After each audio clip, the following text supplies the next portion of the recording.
Oh, all right, folks, welcome back. Just to recap what I was saying a moment ago, last time we spent our day in three parts. In the first part, we took a case study. In the case study, we looked at one particular thing, how to convert text into vectors. And if we could convert text into vectors, then amongst other things, we could search for text. We could create a little search engine. That was vector search. Then in the second phase, I gave a small homework, which was to extend the search to with images as input and image as output. Now, in the third part, I went into the theory of a transformer. Attention is all you need. The root paper that started this whole field. So I will recap today by giving the context for those of you who are new.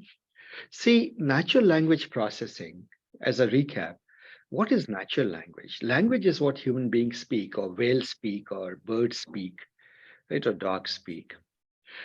Inherently, it's unstructured, right? It doesn't show up as, for example, tabular data or spreadsheet data. By its very nature, it's a stream of words or stream of sound. And those sounds, if we symbolize. So language is a stream of spoken language is a stream of sounds. We encode it as a stream of words, isn't it? But language can be pictorial. You might say you convey a lot by just showing a picture, right? So for example, in fact, in moments of danger, you don't want to see a word, like quite often that in case there is a fire, start moving in this direction. What happens is imprinted in our mind are some colors like red, and we look for exit not as a word that we actually read, but like that. Or sometimes there's just a symbol saying out, right? The way out. So in a way, you would consider that too is a form of language. And many languages are like that. For example, Chinese is a pictorial language, right? So natural language, when we use the word natural language, it is to be distinguished from computer languages. Computer languages follow a very strict grammar. You cannot make a mistake. For example, if you write C code or Python code, just one indentation being wrong and the meaning of your code changes, or it becomes wrong. It just doesn't work, right? It just throws a compilation error, isn't it? Or execution error when you try to run that code in many languages. So computer languages, in other words, are not permissive of errors. However, human languages are very permissive. Even though there is a grammatical structure, that grammatical structure almost always is practiced in the breach. Most of the time when we speak half sentences, or we concatenate a lot of sentences. You must have seen people using clutch words. And they'll say, I went to the beach and I ate some food and I went swimming and then I drove back. Right, so you see, and somewhere in the end is are conjunctive words like and right. So it's certainly not following a strict grammatical structure. So that's the nature of natural language. Now, what is the processing in the natural language processing? Computers inherently deal with, well, of course, in machine learning, the foundational idea is if you, for example, build an inference model, the input has to be a vector in some form, and the output would be an inference. It would just point either to a number, a vector, or to a cat or a dog. It will say this picture that you're showing me is a cat or it's a dog, right? That's an example of a classification problem. Now, the question that comes, therefore, is if you're used to the basics of machine learning, the first thing that strikes you is text is not a vector. Right? And so the first task that we have to address is how do we convert text into vectors? There are many ways that people have done. You could do it at the level, at many levels, actually.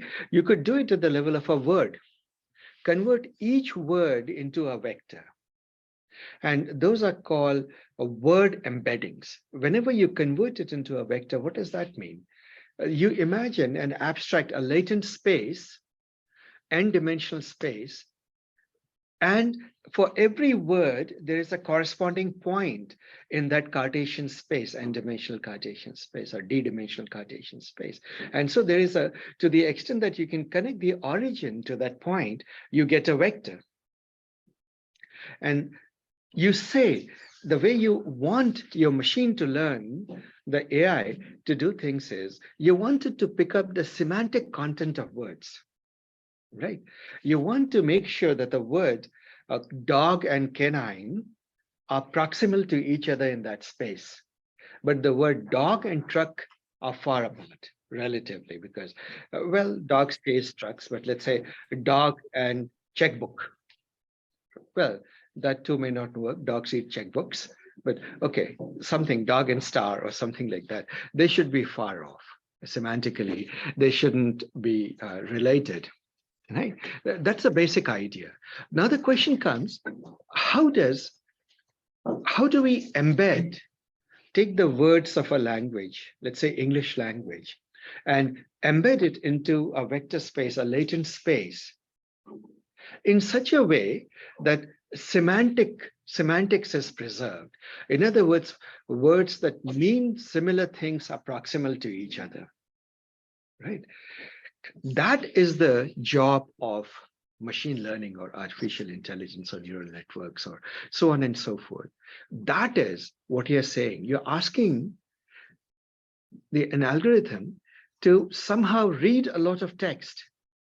And then in the beginning, it might start by throwing all the unique words randomly in the vector space. But then as it reads more and more words and it sees that certain words go together, right? For example, king and queen tend to be together, right? Or male and female tend to be together. Then move those points a little bit closer to each other, that words that tend to be together, right? And so the thing is, as the algorithm encounters more and more text, it sort of shifts those word vectors, those points here and there gradually, such that words that are similar in meaning will be pretty close together, right? And when you can do that, you can play games like, you can say a king minus male plus female is the moment you do the vector, king vector, and you subtract from it the male vector, and then you add a female vector, one of the lovely things that people realize that if you get your embeddings right, your embedding vectors right, you can actually do a bit of vector calculus. You could do this kind of algebra, and you will find that if you take king minus male plus female, you will end up pretty much next to the queen vector, right? And so you can say queen is approximately equal to king minus male plus female. And it actually happens. It was one of the first successes of using deep neural networks for natural language processing. That is when people really felt that maybe these deep neural networks understand things at a level that is beginning to make semantic sense. Right? Till then, the field had been doing things. It's not that the field wasn't making progress, but it was sort of unsatisfactory levels of progress or partial progress. This was one of the great milestones. So you can therefore embed a word into a latent space. You could then people realize that maybe word is not where you want to do. For example, if you want to do, I don't know, a composite word, let's just say ripe apricots. And you tend to notice that ripe apricots always comes with a hyphen and they always go together. What you could do is you could break it up and have an embedding for ripe and embedding for apricots, right? Or for example, the word running and so forth. So you may take run and then ing part, you can just consider it as an extension of run because ing is attached to many things, running, jumping, swimming, and so on and so forth. right? And so you could take a run vector and attach ing, and you will get sort of the process of doing it, just as swim vector and the ing would be the process of swimming, right? And so on and so forth. So people began to do word pieces, and they got quite a bit of success. So one of the things that people began to realize is embeddings are foundational to natural language processing, and which is why I started this course, this workshop with embeddings. But amongst all the embeddings, there is a problem with word embedding. Words have meanings contextually, the way we use in languages. For example, words like apple. So in linguistics, we talk about synonyms and homonyms. What are synonyms? Two words with the same meaning, right? So would somebody like to offer a synonym? An offer. What's it? You could, but the homonyms are less well known. We all know it, but we don't know the term. Homonyms are when the same word has multiple meanings, right? For example, the word belie is to see or to cheat or to deceive, right? Or to lie and so forth. So there are many such words. Now, belie is a word that you may not be familiar with, but let's take the word apple.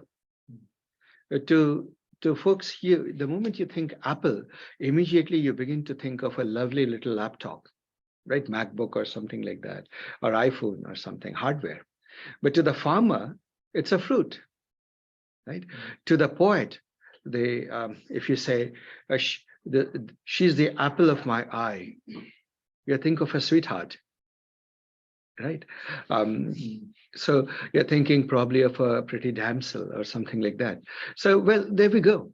The word apple is a homonym. It has multiple meanings.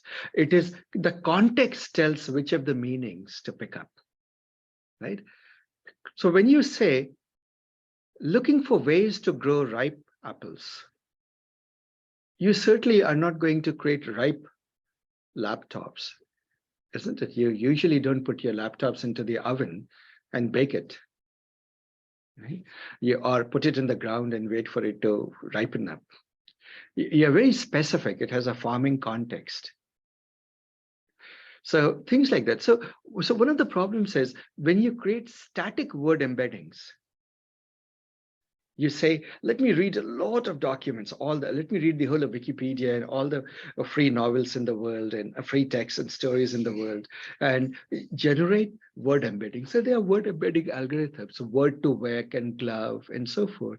And in a previous iteration of this course, I went extensively into how to create those embeddings, right? I don't usually, in this course, I decided not to do that for a reason, exactly that. Static word embeddings are not as powerful as contextualized word embeddings. And that contextualization comes from, if you remember, we talked about attention. What was the point of attention? It's context aware. It creates understanding that is context aware. And so the embeddings that in the process of things are generated by transformers are far more sort of useful, isn't it? They're far more powerful. In particular, we took the example last week of taking entire text embeddings. They usually call sentence embeddings, but in linguistics and natural language processing, the word sentence is used in a very loose form. It may just be a phrase. To love a dog is not a sentence, it's a phrase. But you consider that a sentence. It could genuinely be a sentence in the English sense that it has a period or an exclamation mark or a question mark at the end of it. It may be just a clause with a semicolon at the end of it. Or it could literally be a paragraph. Right. So the meaning of the word sentence is not what grammarians would call a sentence. Right? It doesn't necessarily mean that it ends with a period. So we'll take it more loosely. But generally, when we say sentence, we don't mean arbitrarily long sentence. We mean a reasonable piece of text. Like, for example, to call a War and Peace by Tolstoy, a sentence would be perhaps stretching it a bit too far. right? So you don't usually do that. It's a relatively short paragraph. That's a sentence. So what we observed is that you could take a sentence and create an embedding of the sentence itself. And the amazing thing is, because transformers are so context aware, they tend to generate pretty good embeddings for sentences. Now, how we do it, we didn't go into the sentence transformer. Last time, in the previous session, we started with the basics. Remember, we took the approach of crawl, walk, run. So we were still crawling. We got the gist of what attention is. But as we make progress, remember, afternoons will give to building up the theoretical foundations, but the mornings we give to practicals, to use cases. So we did that. But magically, somehow, we were able to create the right contextual embedding of a sentence into a latent space so that you could find similar sentences. And then came a very powerful generalization of it. We asked this question, why just sentences? Could we not embed pictures? Right? So if we could look at a picture, and if a transformer can extract the semantics of the picture, you see a man loving a dog, right? And could caption it out and say, man loving a dog. Then it's a very short journey to go from a picture to searching into a corpus of text, sentences. So now we have generalized the concept of sentence a little bit further to images. And that is, so what we did is, and now this comes this beautiful idea that will be the sort of the leitmotif through the course, that you pieces, powerful technologies together into a chain, right? So you have one transformer that can take a textual text and create a vector embedding. But if you have another transformer architecture, which can convert a picture, render a picture into a semantic sentence describing it, right? That can caption the sentence effectively. And that is the clip architecture we'll talk about. We'll cover all of these theoretically in detail. So now by chaining these two things together, what could we do the last time? We could show a picture to us, to a search, to a repository, a box of sentences, and we could find those sentences that would match this sentence in a corpus, in a search index. Remember? And that is a very powerful use of it, right? Now, we could go another way. You have a sound, somebody is speaking. What can you do to the sound? And this is yet another transformer we'll use. We'll use, as an example, we'll use the whisper, another neural architecture, to convert that sound to text.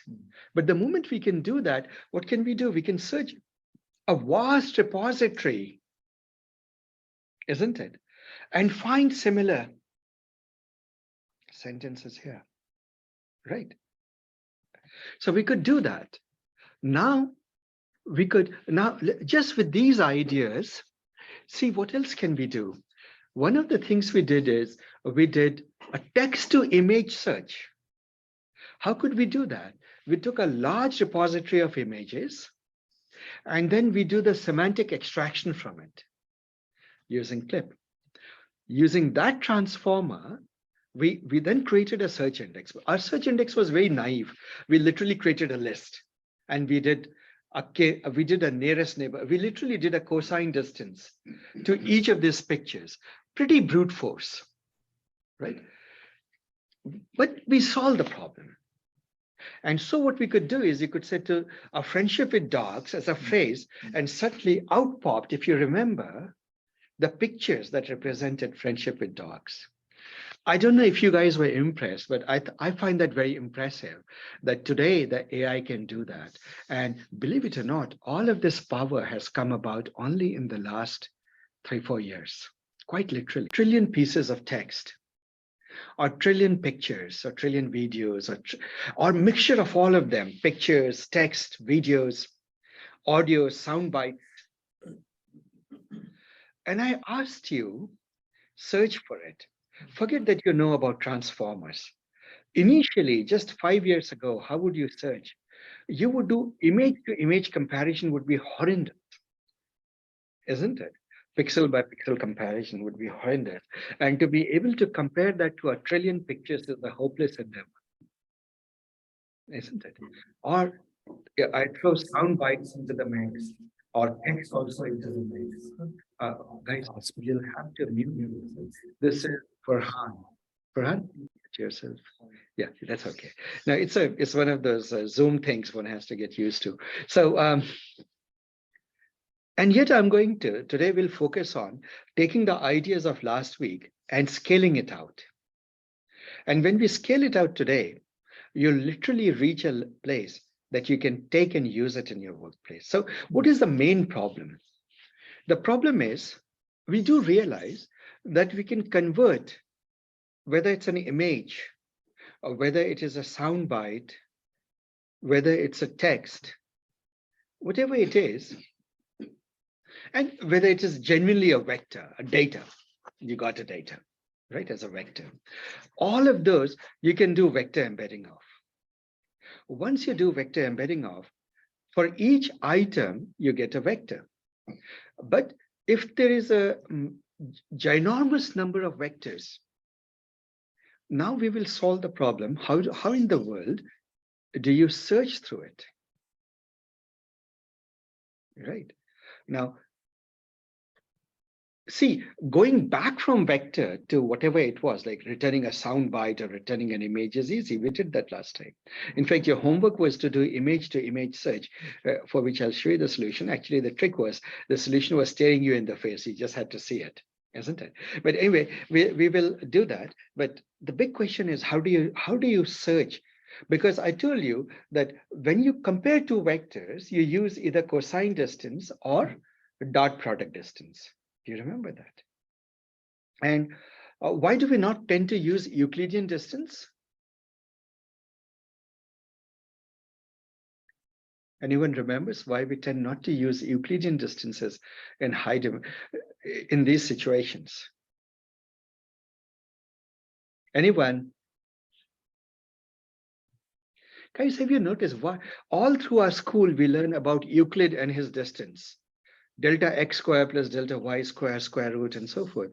And yet you come to machine learning, and especially these recent papers, and wherever you are, you find all sorts of notions of distances, but poor Euclid seems to be forgotten quite often.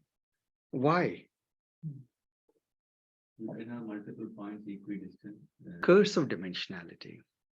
What it basically means is, and without going into it, maybe I'll make it an extra thing we can talk about after in the theory part in the afternoon.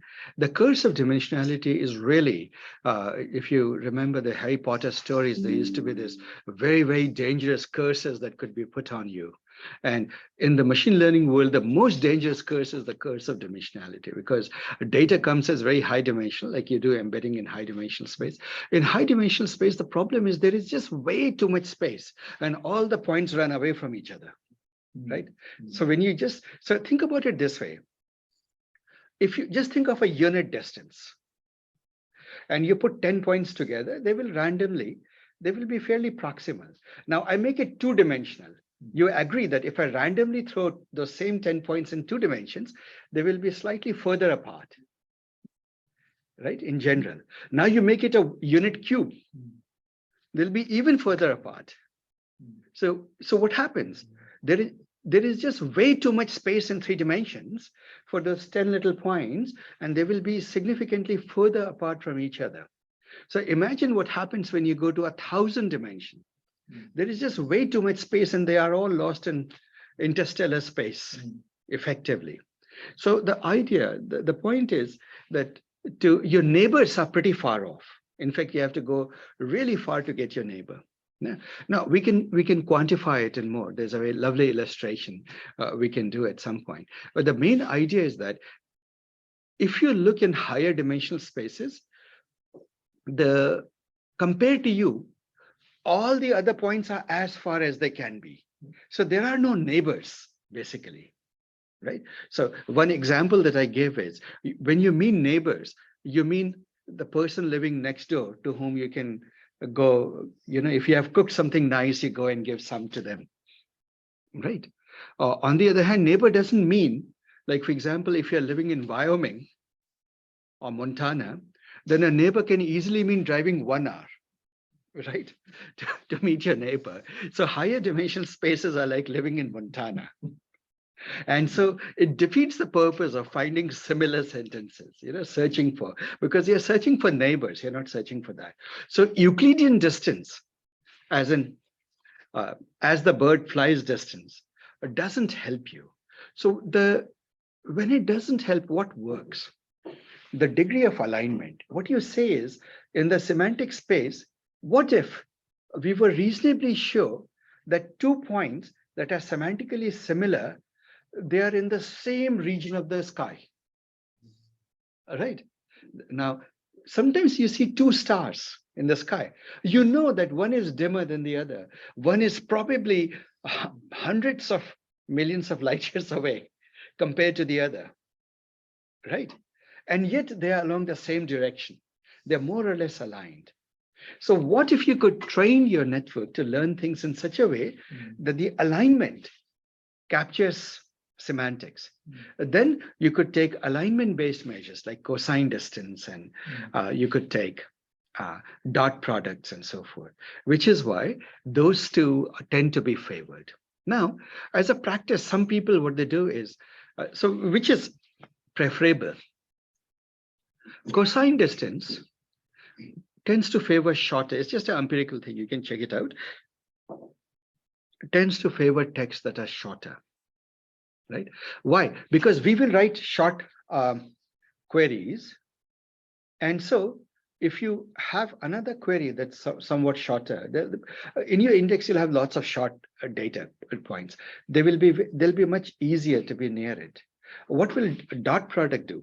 There's a big piece of text way out there with a big vector. This is an embedding vector, but this will get aligned very well with that, right? So it will tend to bring in a lot of big vectors also for you, right? So dot products tend to slightly favor longer results, search results, text. Now comes another thing.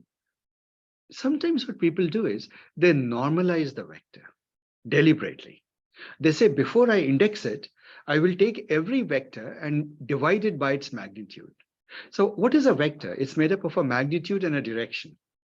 So if you throw away the magnitude and make the magnitude 1, the only thing that remains is a direction.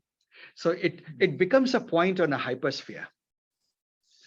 If you make it a point on a hypersphere, then obviously cosine and dot product, they have identical meanings. And if they are all on a unit sphere, then you don't, then in effect, right, you could even try your Euclidean distance or something like that, right? Because they are all great arcs on that sphere. You're looking at the arc distance, so there'll be minor variation in the way that you look at it. So this is it. So that's something to know, why you see that you encounter machine learning, especially NLP books, and by default, by default, most people will end up picking cosine distance, and why they tend to pick cosine, right? That's the explanation for that. So, and now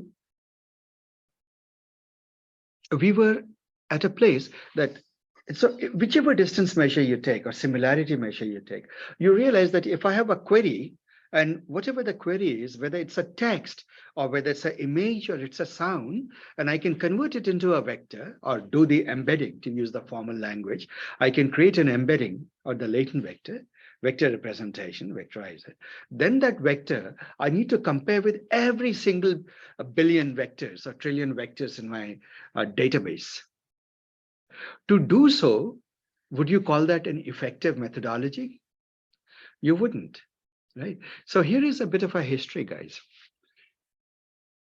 If you look at the search world commercially, let's bring it down to real life. These days, when you try to do, if you are searching for something in the web, Google has become synonymous with searching, though Bing is trying to dethrone Google these days with ChatGPT, but we'll see. Right. you Google it out. Then comes, but in enterprise search, what do? You got many of you, most of you are developers of some sort. In enterprise environments, what do you use for searching through whatever documents that you have or text that you have? Elasticsearch, right? Elasticsearch, I told you, is linguistic search, keywords based search. Remember? So would somebody like to tell me what's the difference between this kind of vector search that we are talking about and keyword based search? Keyword is just an inverted index. For every keyword, you remember all the documents that contain it, right? And you look it up. To the first approximation, there's more technology to it. It has evolved, but in its simplest conceptual form, that's what a linguistic search is or keyword search is. It's an inverted index, right? Now, given that Elasticsearch was the king of the hill, and then Solr was doing well. Both of these are based upon Lucene, the open source project, Apache Lucene, at the core of it, which gives you the underlying library of that. So suddenly this transformer-based vector search comes about, right? And you can imagine that it's eating their lunch, right? So what they did, what Elasticsearch did, is they now have given extension. You can take all the text, and they themselves can do the same thing that we did. They can create vector indices, and they call it the vector search ability, right? So for every document they search, they shred it out and do all the normal linguistic, but at the same time they'll create a vector out of it, vector embedding. Now that they do the vector embedding, they can do the search, right? Your query term, it can search against the vectors also, if you want. But the problem with that is, and this is a problem that is still today, I mean, as of the last version that I saw, it is still there. The problem is, you can do that so long as the number of documents you're comparing it to is in the order of, I don't know, less than 1 million. Even at 1 million, the whole thing just feels slow, isn't it? Because you lose the benefit of an inverted index. In an inverted index, you look at the keyword, you have a lookup table. You have effectively a dictionary, you look it up. Now you have to go and compare it to every vector, right? So it does feel slow. How do we have a cake and eat it too? That's a question, right? So there it turns out, and that is the context for today. And that would be a place at which I will take you guys. The reason I wanted to take you here is I wanted it to take you to a place where you could actually use it in your workplace in a massive manner. So that brings us to the topic of ANS, the approximate nearest neighbor searches. So when you do k nearest neighbors, we'll still look for the k nearest neighbors, k being a 10 nearest neighbor, 5 nearest neighbor, 20 nearest neighbor. But can we make it fast by being willing to give up a little bit on the accuracy? So in what way will we give up on the accuracy? Both on the, see, remember, I told you that in search, the two crucial measures are precision and recall. I mean, there are many ways of looking at it, but I took the framework that will care about precision and recall, right? What is precision in a search? Who would like to tell me what was precision in search? A search result is precise if what is true? The search results correct or relevant. Yeah, most of the search, the more the search results are actually answer to the query, the right responses to the query, the more precise it is. The more it contains things that are irrelevant, the less precise it is. So you're searching for ripe apples and it shows you lovely pictures of MacBooks. That is not a good search result, isn't it? So that is one way.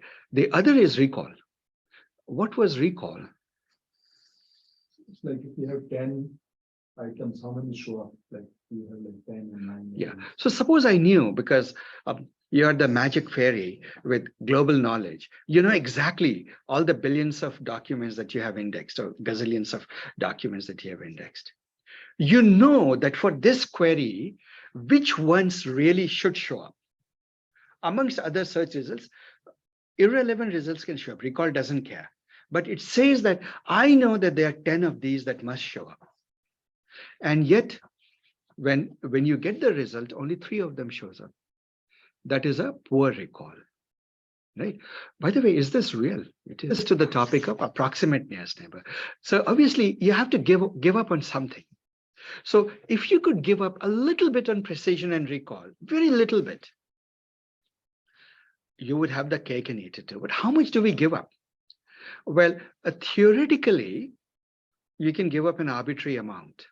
In practice, though, what happens is there are always other tricks up your sleeve, right? So, by the way, now I'm beginning to reveal the sort of things usually like that makes for a kind of a product whose secret sauce you don't reveal, right? Usually. So here is what you do. Suppose I make my searches slightly imprecise somehow. It gets a lot of documents instead of getting the 10 nearest neighbors. Suppose you want 10 search results, but I go and grab 100 search results, right? Or 50 search results. Now I have a problem because it was slightly imprecise. I know I can improve recall by making sure that I grab more, because in 10, all 10, the things that I wanted may not exactly be there. Only 7 may have showed up. But if I go and grab 50, very high likelihood that all 10 would be there. So I solve the recall problem. Now we have the other problem, precision. This damn thing contains irrelevant results, isn't it? So how do I solve that? So what I did is I broke the problem into 3 stages. You search imprecisely, and then you put something. So first you index it, you vectorize it. Then you search it with the understanding that there will be some noise in the search results. And you can solve the recall problem by getting more. But you don't mind that because, at the level of memory server, middle tier memory, the difference between 10 results and 50 results is not much. These are transient memory, like you use it and free it up. So you're willing to do that, right? Then you have a problem.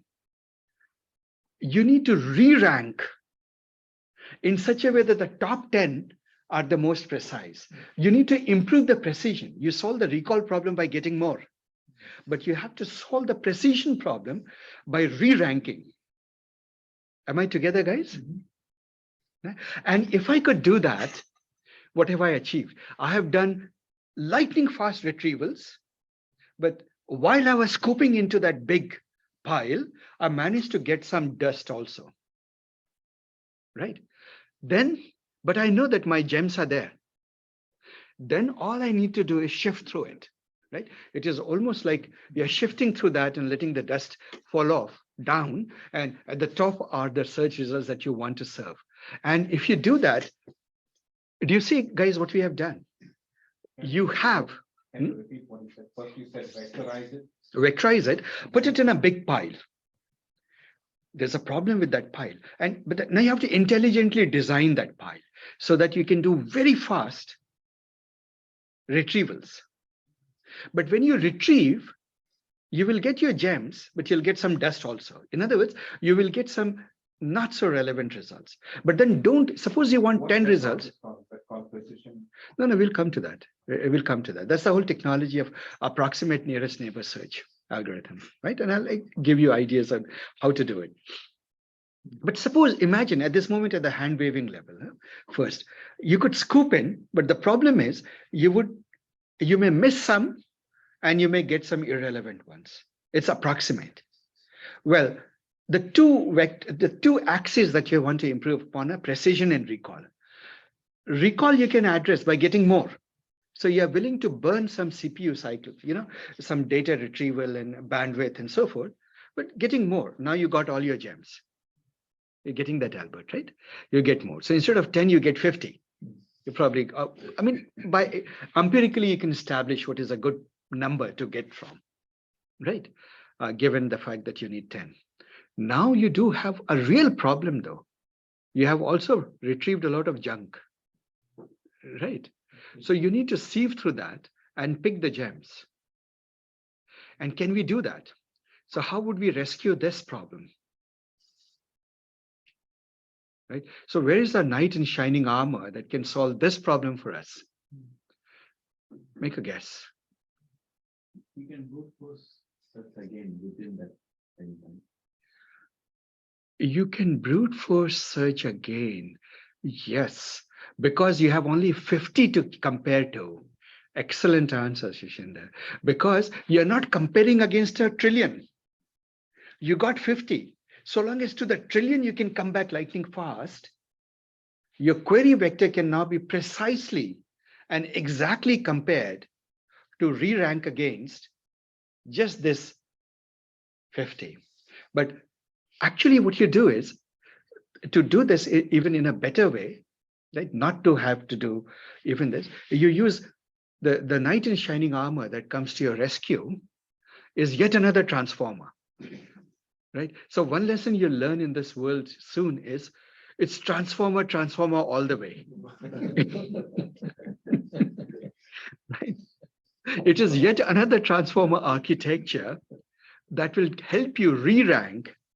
It's a cross encoder, the transformer architecture. It's called a cross encoder because it is looking literally at the distance between two different pieces of text precisely, right?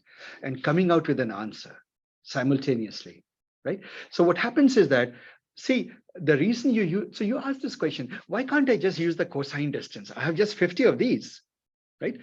I have the embedding vectors.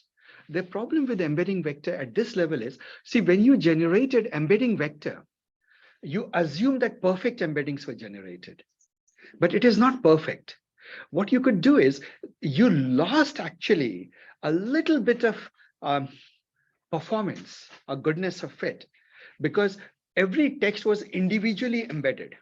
But there is a technology which is even better, which will take a reference sentence and it will cross find the similarity, not just at the cosine level, but at a much deeper neural network semantic level between this and every single other text that you give it, right?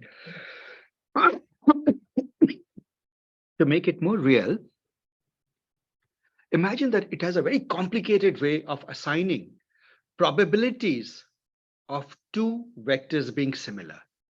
And when it is doing that, it is not using something as basic as cosine because it's saying, give me a series of tokens and give me another series of tokens or any stream of things, vectors. And I will tell you how similar they are. And how will I do it? I have this big magical neural network inside, right? It has its own attention heads and so forth. But it will tell you much more precisely than a cosine can, the probabilistic similarity between them.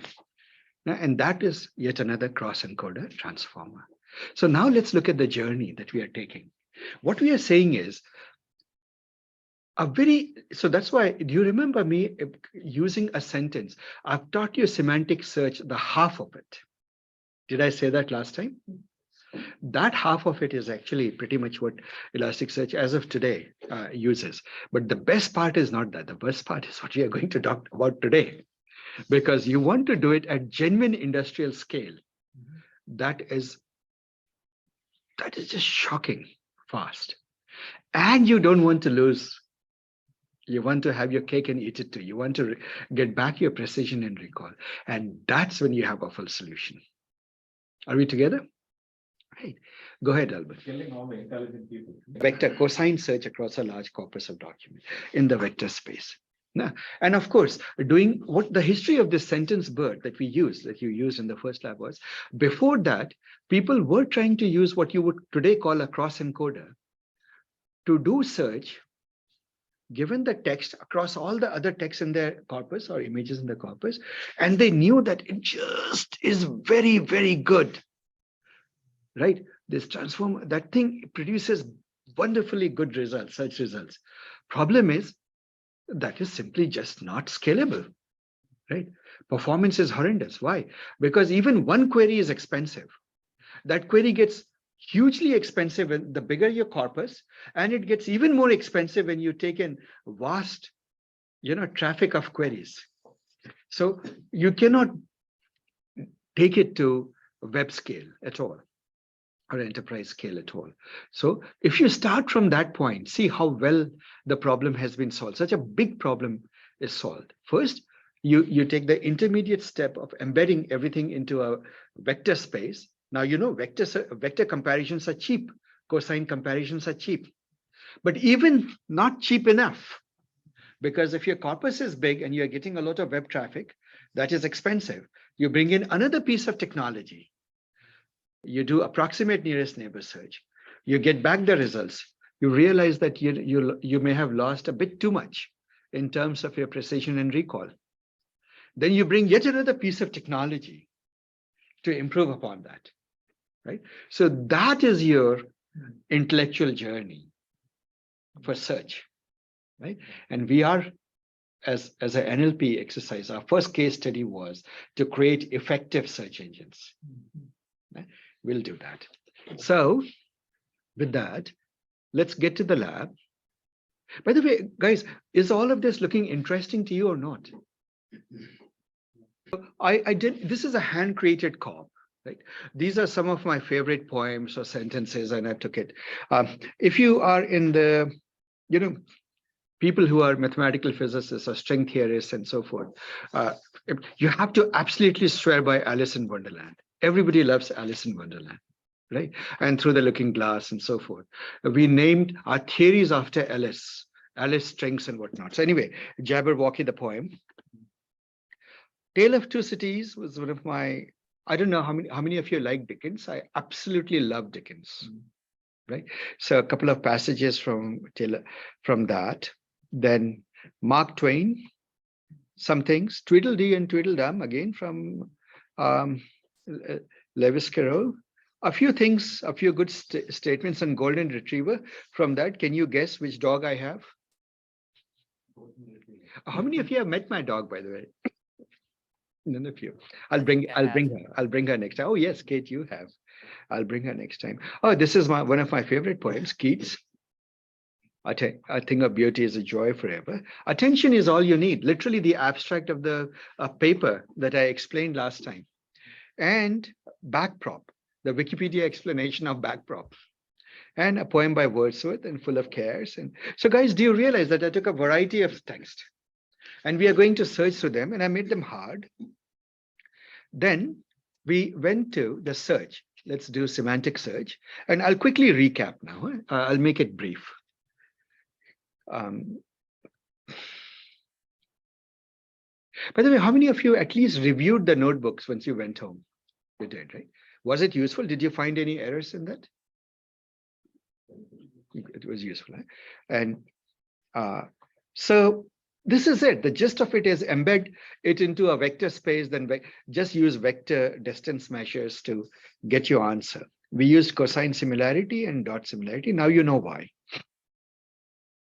Yeah, one distinguishing point was symmetric versus asymmetric searches.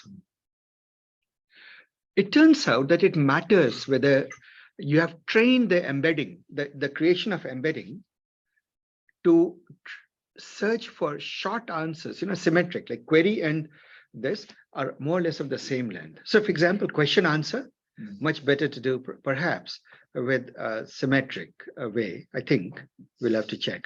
And asymmetric is better for our search. We'll put a short sentence and expect quite a bit of results. So I used a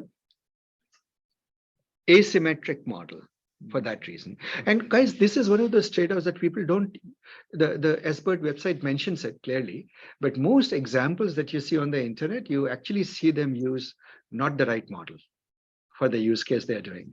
It is just doing due diligence and knowing how the model was trained so you use the right thing.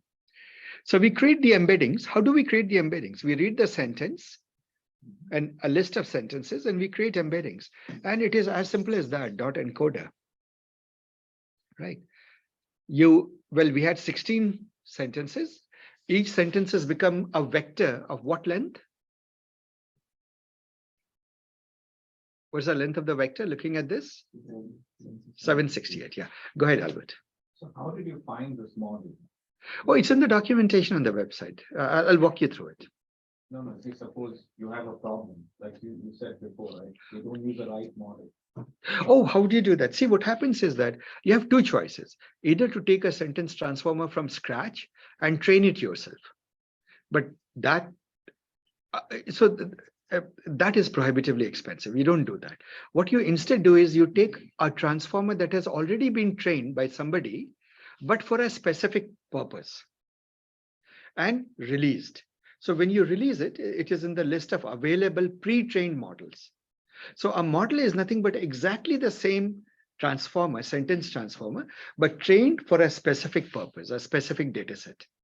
So you go to Kaggle or you go to Google? No, no, you go to the website of that particular architecture and they'll give you, right? Or you go to Hugging Faces and you look up the list, right? And the trouble with Hugging Face, though, slightly be careful. When you go, for example, when you go to Sentence BERT and you see a catalog of the models, you know that these are the best models. When you go to Hugging Face, then Random Joe has decided to do its own and put it there, and you don't know which one is the best. No. So you have to watch out for that also. Yeah. Read the documentation, and it always helps to talk to the community. No. So, so there we go. You get this, and of course then comes the third phase. You get the model, but your problem is not exactly what this model was solving or trained to solve. So then you do domain adaptation, right? So for example, Patrick, you and Sukhpal, you released that medical domain, right? So how will I do search now for that data? You would do domain adaptation. Means you would fine tune, further train already trained transformer to be smart enough and more precise for this domain, right? So that is domain adaptation. That's fine tuning essentially. And the fine tuning, you don't need very powerful hardware. Just make sure that you have a $20,000 workstation is fine. I'm kidding. You can do it on good workstation, but I don't know, below 4090, I don't know, but at least with the 4090 plus, you should be fine. You should be able to fine tune it, right? I'm told that it can even be done on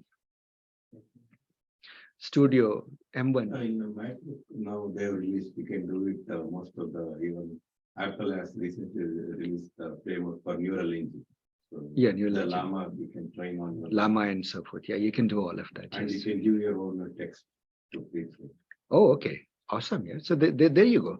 Now you can do it very nicely. So that's that. So we saw that example, a sentence, a poem like this. So remember, when you use the word sentence, is this a sentence? No, it's many sentences.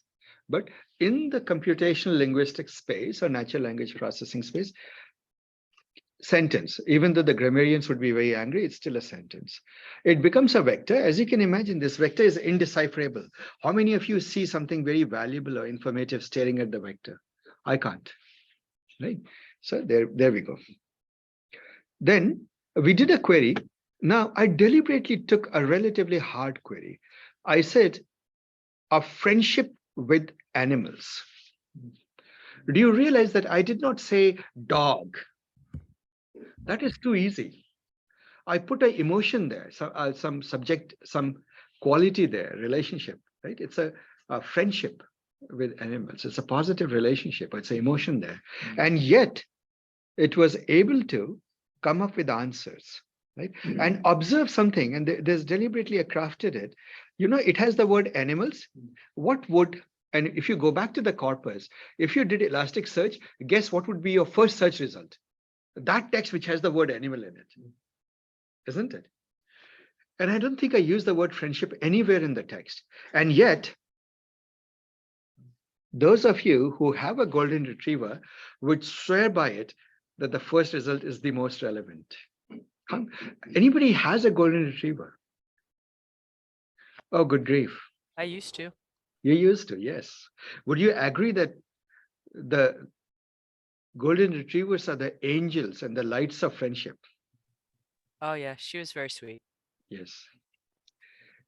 They're absolute things. So there we go. And look at this. Do you notice that in this sentence, look at the search result number 2. If you're lucky, a golden retriever will come into your life, steal your heart, and change everything. Is any of the keywords present? Is friendship present? Is animal present? No.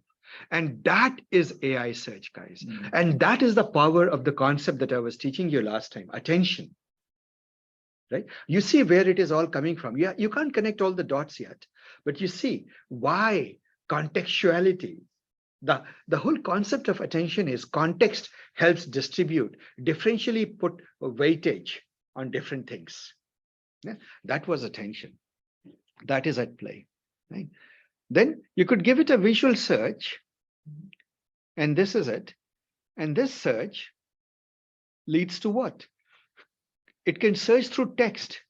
And look at the search results. It says well, it is searching only through my 16 documents, 16 texts. One of the texts was golden retrievers are little children. It came out as search result number 1. Do you think it's appropriate? This happens to be the golden retriever species, right? Picture, it latched onto it. The other one, for the love of these furry animals. Is this picture furry? Right. And the third one is a smiling dog. Now, those of you, if you knew golden retriever, you would know this is a happy face. Right?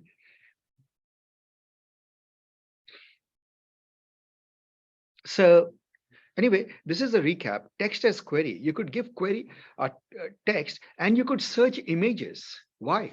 So now comes the interesting thing. You just figured out a way to convert text to vectors. But how do you convert image or sound to vectors? Well, as I said, transformers all the way. There's another transformer architecture called CLIP that was created by OpenAI. Right? One of the big works. In fact, CLIP and DALL-E are opposites. CLIP goes from picture to text, and DALL-E in Stable Diffusion, they go from text to picture. Right? So you have that.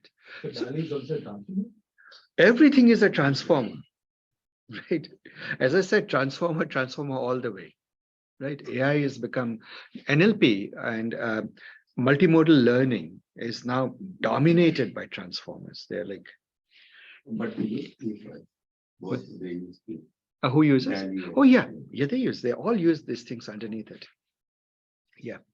And by the way, CLIP is something we'll cover in detail in this class.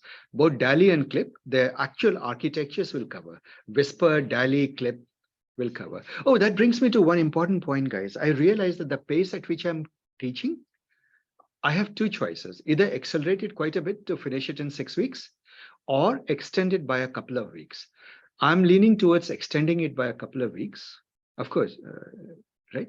I hope that is okay. Or would you prefer that I just accelerate? Accelerate. Extend it out. Okay, some people are accelerate, some are extend.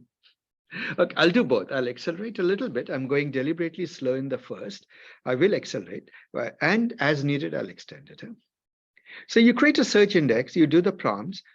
Oh, well, in this particular case, because the pictures are not on my machine, I just copied it over onto this machine from the other machine. But you know that those pictures come out, and those pictures were uncannily like relevant. In fact, one of them we said path through the forest, right? And the path through the forest was also uncannily. It only found very specific things, paths through the forest. So you can do that. House on a lake, it would find house on a lake. So with that being there, now we go to today. Right? Let's come to this. How do we do approximate nearest neighbor search? So so there are many algorithms, and we'll do that. But in terms of practical implementations, there are two leading, there are 3 or 4 leading contenders. Let me give the name. One of the first ones that was very good is called FAS. FAS comes from Facebook, right? And we will use that. It's very good. But I'll give you a homework. The state of the art today is SCAN. SCAN has been done by Google. It's also an open source project.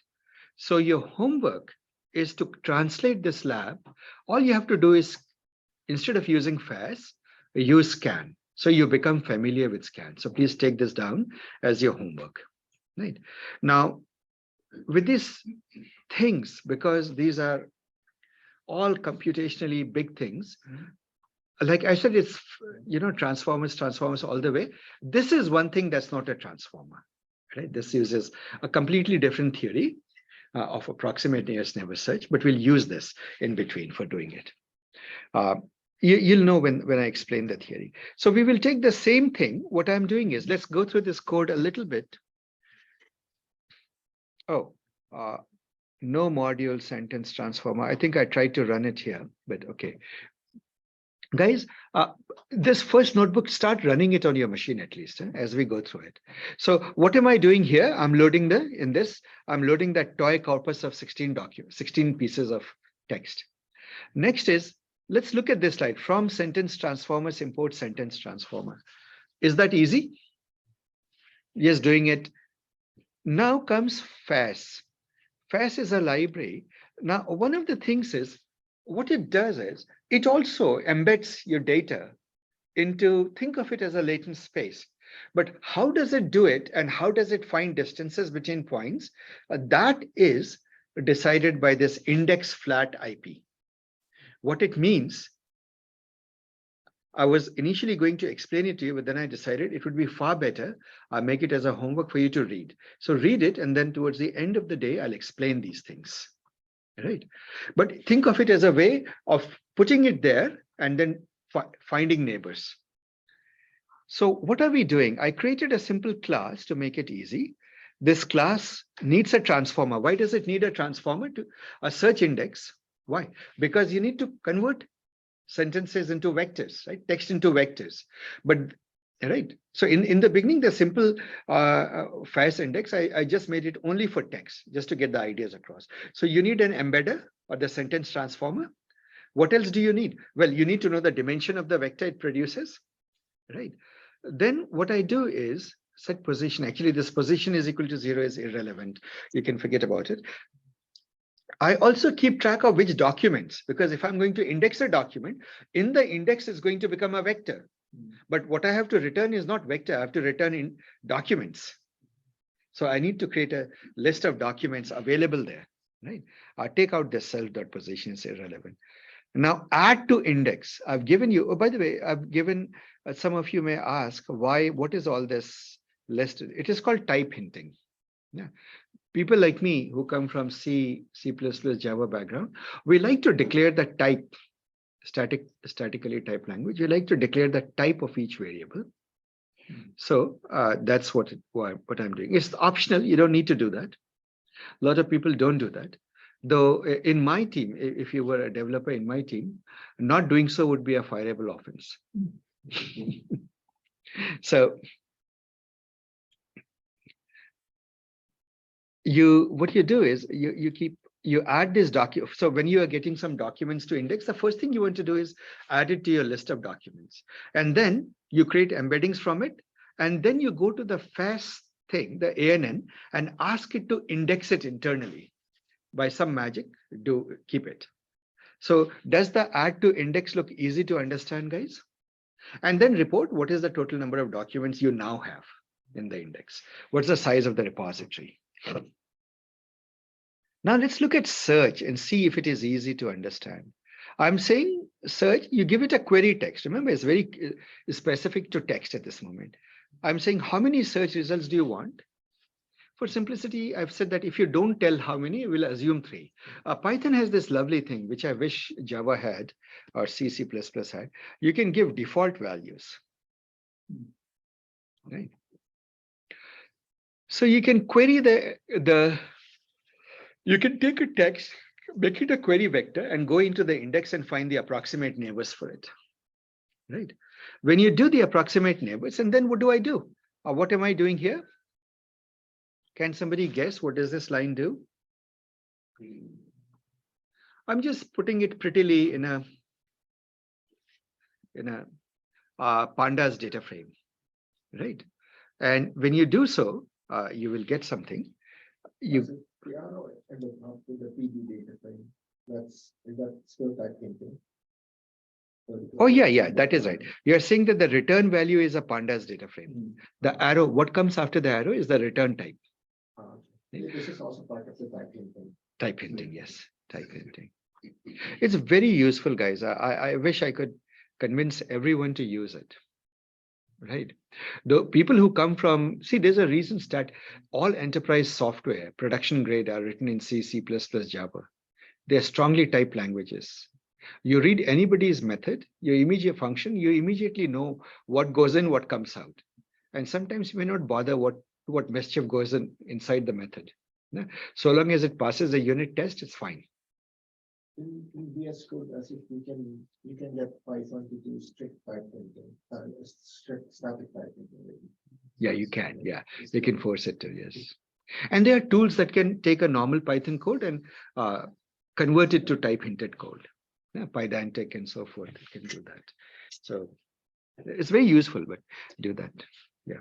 So here we go. I just put it in a data frame. By the way, in my case, I'm not seeing it here. The reason is I ran it. Maybe I put it on Slack. Let me copy it over from Slack. Oh, somebody has put a nice, scan link. Thank you. Who did that? Kate, thank you for doing that. Semantic search 0102. Let me take this, download it again, and give me a second, guys. I want to show you the results.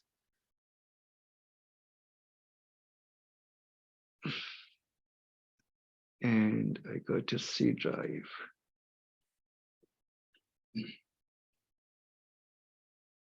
Also, Asif, you posted 8 files, right? Yeah. Is that all required or just the semantic? No, just the semantic. And the first one has the solution to the homework I gave last time. That's all. First one. The 01, the lesson 01. The rest of them are exactly the same.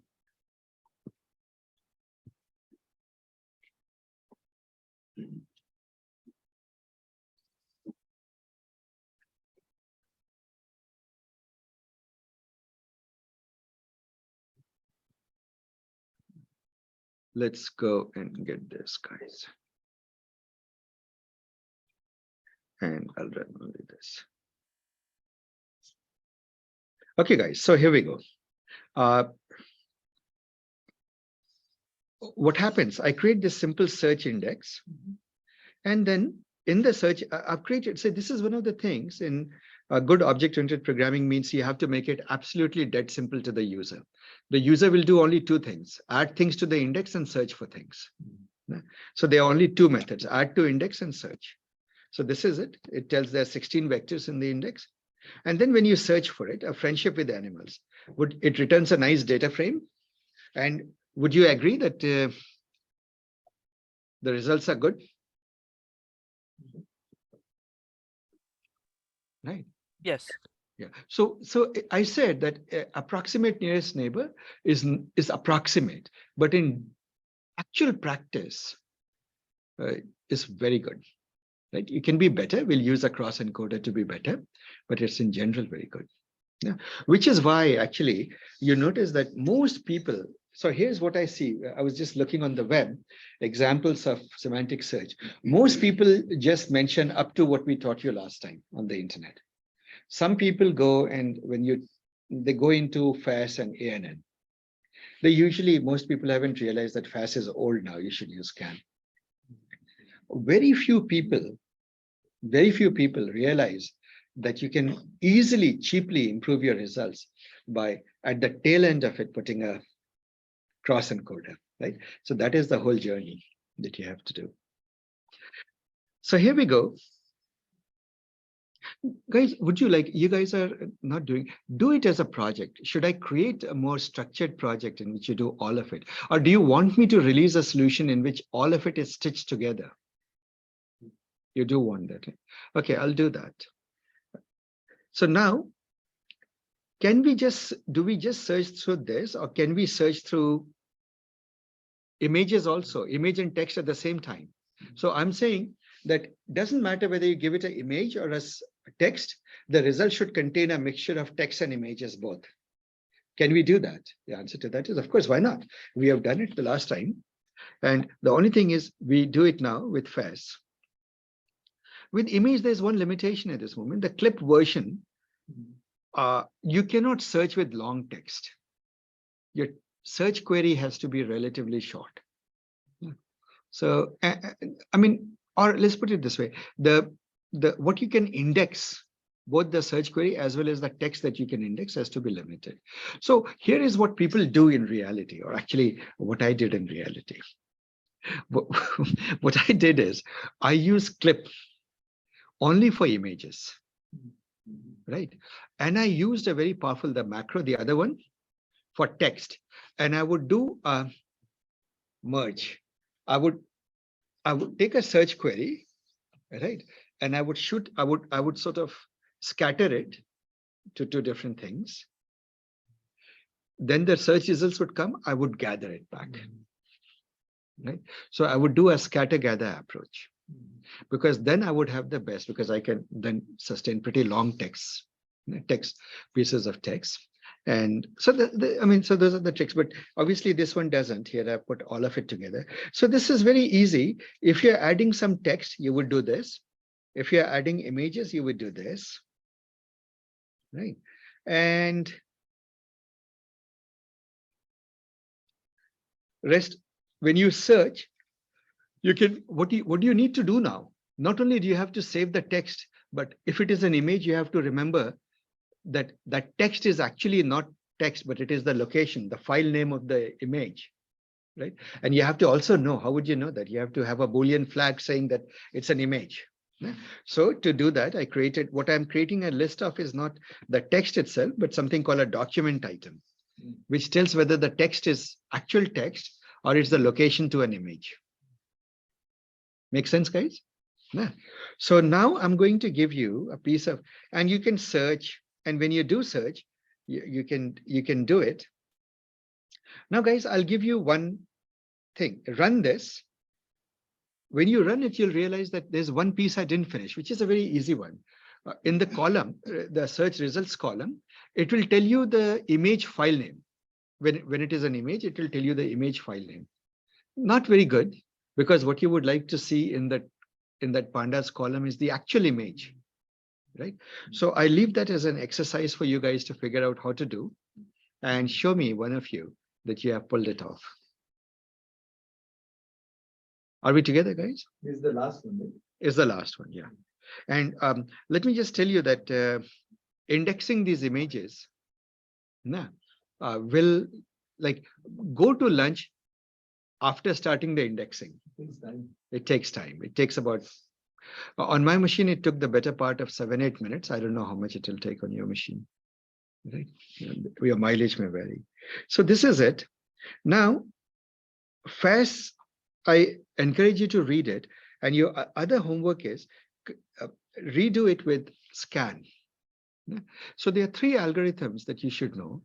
One is FAS, one is scan, and one uses graph theory, uses a concept called hierarchical small worlds. It represents the fact that in graphs, complicated graphs, you see substructures, you see subclusters. Right? So it uses hierarchical navigable small worlds map. Right? That is called, it is called HNSW maps. It's an approach to creating approximate nearest neighbor, and I encourage you to use that also as a bonus. Now, guys, what I'll do is today I will stop here. The cross encoder I'll come to later. I want us to try and do it as groups. We'll do the theory in the afternoon. Please right away form your teams, your groups, and get busy with this. You can do it on large corpus, or you can do only with this corpus. Play with scan, play with HNSW. I'll let you find the library for that, right? And also improve upon the results, see how you can do that. So basically the lesson 2, you redo it with all those algorithms, right? And make this all work. Make sure it all works on your machine. And is it the same corpus, or you get new corpus? Up to you, totally up to you, which corpus you use. It is like for the lens then? Do from now, and I'll be with you guys. I'll come and see what you guys are doing. And then in between, you can take a lunch break. I will consider it a lab till 2:30. In between, take out time for lunch, but come back and do the lab. And so I want to convert this course to a lot of doing things at this moment. And then in the afternoon, I will do the theory part. And at some point, I will bring in the cross encoder, which is very straightforward. And the other homework is, guys, clustering. And let me do that. Let's go to SBIRD website.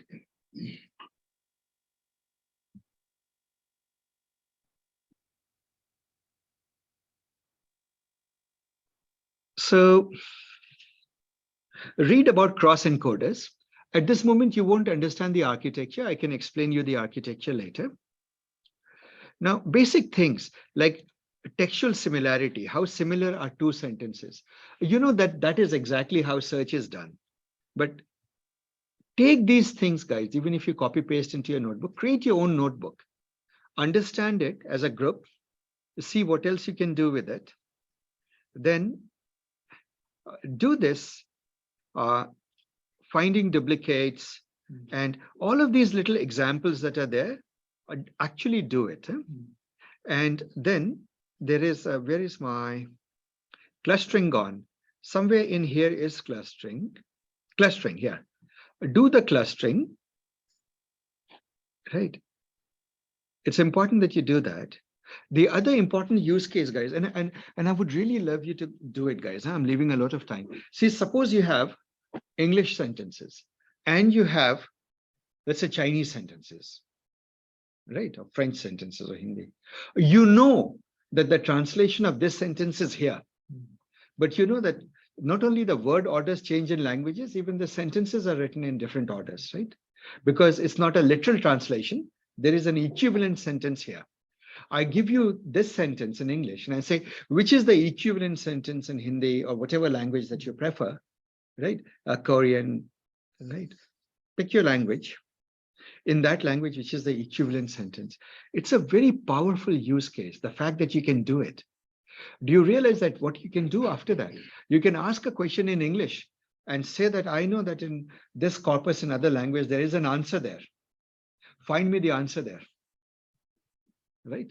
What lovely things you can do with that.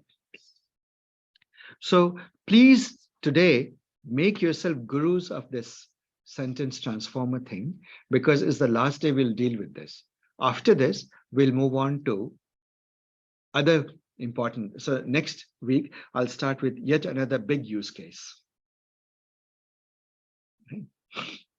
So this is it, guys. Please go do this. Do all of this. Paraphrase data, duplicates, etc., etc. Do all of this. Clustering and semantic modeling are very, very important. Very semantic modeling. It should be, sorry, it should be somewhere here. Somewhere in this list you'll find, I've forgotten, I haven't visited this for a while. Where's clustering gone? Yeah, clustering. It should be somewhere near here. Topic modeling, it's in the clustering page itself, yeah, because the two are related.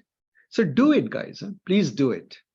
And one of you show me topic modeling on the standard, the hello world, there is the 20 news groups data.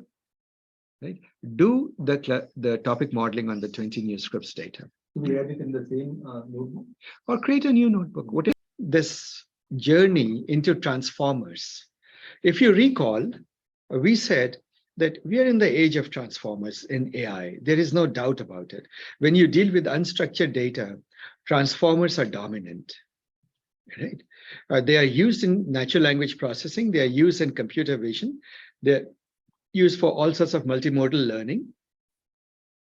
The foundation of what is now being called generative AI, quite a bit. Generative AI is not just transformers, but it is increasingly transformers are having a dominant influence.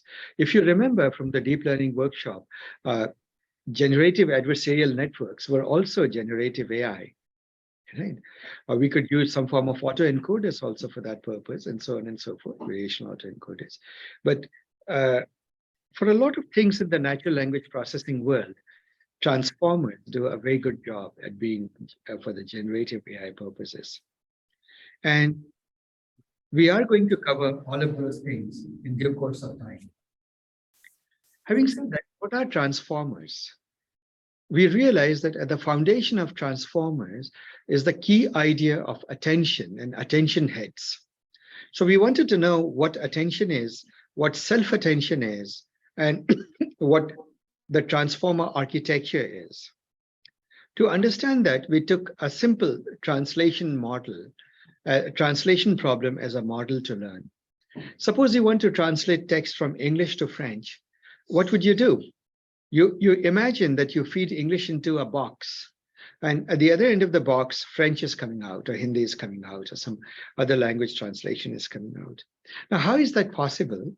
So one way that we looked at it is to say, there is an encoder and decoder architecture. The encoder takes in the text and creates an abstract representation for it, a hidden representation that takes some space, some memory, and then the decoder decodes that abstract representation. And that abstract representation, when it gets decoded, it can get decoded into French, it can get decoded into Hindi, and so on and so forth, different languages. Now, when you decode, it has multiple meanings, by the way. You could take a very long paragraph of text and say, give me condensed version of it, right? That could be, or just paraphrase it, or do things like that. Many things can be done as variant exercises from encoder-decoder architecture. Having said that, we'll just take this simple language translation as a mind. Initially, people tried recurrent neural networks, LSTMs, GRUs, with different degrees of success. They're not all off. But then came this idea of attention. We said attention is putting different weights on the inputs based on a context. That's the way we ended up formulating. We gave the example that when you go to a restaurant or to a cafe with your friend, even though a microphone would record a cacophony of voices, you are still able to listen to your friend. Why? Because your mind is able to focus much more on the sound.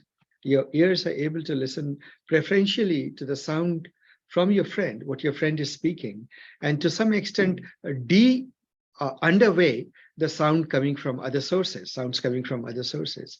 So that is an example of attention. There's a context. The context is you want to listen to your friend. Even though multiple inputs are coming, multiple sounds are coming. And how it does that, how you weigh your friend's sound more, voice more than all other sounds, that process is attention. Right? How do we do that? In the simplest form, the way to think about attention is, suppose you get n tokens of input. Right? Well, it could be n words coming through, or numbers there. Now you have to find the biggest of the number, or these are voices coming from different sources, or whatever. You can think of ways. In the abstract, you can think of all sorts of ways. The first thing you do is you create a hidden network, a neural network, whose job is to first translate it into an efficient representation, an internal representation, the hidden representation or the latent representation. Once you do that, they all become the vectors h1, h2, hk. Now, we do know that once you do that, you need a context. The context, the easiest context you can take from a bunch of tokens, or all the words in a sentence, is just to take the average of the hidden states, because that should say something about what is being talked about. Right? It's a common thing, but then with a hidden vector, now you can start taking the so-called scoring function, how much weight to put to each of the inputs or its hidden state. You need a scoring function, and that scoring function can start out as just the dot product of each hidden state, each token's hidden state, and the context vector, scaled by with the square root of d. That's sort of a technical implementation detail to prevent things from blowing up. Or you could sandwich yet another matrix in between to learn, or weight matrix W, to generalize it a little bit more. But for intuitive purposes, just think that you're looking at the alignment between each of the hidden states and the context vector to see contextually which of the hidden states is most relevant. Right? When you do that, you then can come up with an attention, how much attention. The score gives you a measure of attention to pay to each of the tokens. And therefore, you can create the attention vector. Now, let us say that there is some one token that needs to be heavily paid attention to. So the overall attention vector will point more or less in that direction, even though it is a composite of all the other hidden states, right? Because all the other hidden states have gotten slightly de-emphasized. So that is all there is to attention. From there, we also realize that in attention, position, like attention not only has to be for words, for every token, commas, etc., they all matter. And the position of the tokens matter, right? For example, the classic one example that's often quoted is eat, shoots, and leaves. Where you put the comma determines whether you're talking about a murderer or a cute panda, right? So that's an example. Now, what happens is in RNN, you feed one word at a time. The notion of which word comes before and which comes after is well established, right? Because you feed it one word at a time. On the other hand, in attention models, you're feeding everything at one go. When you're feeding everything in one go, one question that remains is, how do you remember the position of things? So what you do is you feed in the position also using some encoding, some form of a position vector, and we won't get too much into it. You give it a position vector that goes into it. Yeah. So every token becomes a word embedding, its own embedding vector, plus a position embedding. Right. So both of these, they go into the encoder, which are made up of attention heads. They break it out into key value and query pairs. Right. Query is each word is asking, each word is a vector and asking which of the other words in the sentence I should pay more attention to. So that's a self-attention part. Pay more attention to. And so the query, now every other word, including this query word itself, has a location in the latent space, in the hidden space. That location is more or less given. One intuitive way to think of the location is the key. The key is the location. So to find out, and then there is a value associated with that word. But if you want to find out how much attention to pay to this word, you see how much your query vector aligns with the key vector. You take the dot product between the query vector and the key vector. So suppose you want to say the cow jumped over the moon. The cow vector, the cow's query vector, how much attention it has to pay to the moon vector, it will do a query of cow dot product with the key of the moon, right? And hopefully that should be the bigger value because cow and moon are the contextually relevant things here, right? So that is it. And then that is your attention. That's your scoring function effectively. And therefore you can create the attention vector, which will predominantly weigh the moon. The cow's attention vector will predominantly point towards the moon. Okay, that's the whole idea of the attention, KQV, in the attention is all you need paper. Now, again, we have our encoder-decoder architecture. You go through the encoder, and obviously in all of these, if one head is good, one attention head is good, many are even better, right? And then you throw in the usual feed, a few feed-forward layers as good glue for good measure. Right. So you keep doing all of those things, right, just to make it into a more powerful, and that becomes all, hacking. Figure out what is more, what other thing you can throw in to make it better and better and better. In the deep learning workshop, if you did attend, we talked about residual connections. For good measure, you throw that in. You throw everything that you have into it, because if you're going to make the perfect transformer, why not? Right? You throw all the good ideas that you have into the mix. But the basic ideas are that if you get the idea of one attention head, how it is done, the rest of it is detailed. So use that to create the hidden state. Hidden state you pass into the decoder. You trigger the decoder to produce the first word. You take that word and feed it back into the backend to go along with the hidden state from the encoder to trigger the next word and the next word. And you keep doing this autoregressive behavior till the translation comes out. So that's the encoder-decoder architecture. That is the classic transformer mentioned in the famous paper, Attention is All You Need, from December 2017. Today, we will talk of the next big landmark that we need. I mean, there are many things that I'm sort of flying over. In came Elmo, in came GPT, And GPT has become big. We are in GPT-4 now, but we'll do the GPT architecture in a subsequent conversation, and Elmo also in a subsequent talk. But today, we'll focus on BERT. A BERT is a neural architecture. It's a transformer architecture that gained overwhelming popularity and influence. It is amazing what a vast variety of problems today we solve using this specific transformer architecture, this particular variant called BERT. And BERT itself has its dialects. So there are Excel BERT, there is Roberta, there is Distill BERT, there's a whole BERTology of it there, right? Literally a zoo of BERTs. But we'll try to understand the foundational paper. The foundational paper of BERT, it is actually surprisingly easy to understand. After Attention Is All You Need, you will find that it is not that hard. And in case you got somewhat traumatized with the first Attention Is All You Need paper, this one will be an easy relief. Yeah?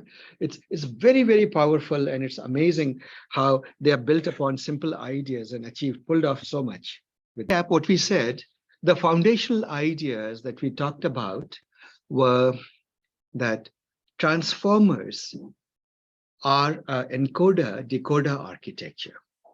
The encoder encodes the input into a latent or a hidden representation, and the decoder decodes it. That was the original transformer design in the Attention Is All You Need research paper of 2017. Now, in the previous week, we talked about attention. What is attention? Right? The intuitive picture of attention is, again, to recap, I'll take a different example. I took the example of friends in a coffee shop. The other example is you're walking down a hiking trail and you're enjoying the sunrise. You're looking at the trees and the flowers, right? Your attention is going to all that is beautiful, because that's the context. You're hiking in the early morning. But let us say you hear the sound, and that sound is enough to completely change the context. Now, survival, right? Fight or flight is the context. And you forget all the trees and the beautiful sunrise, and you're looking everywhere for where is that? What is that? Isn't it? And it is human nature, of course.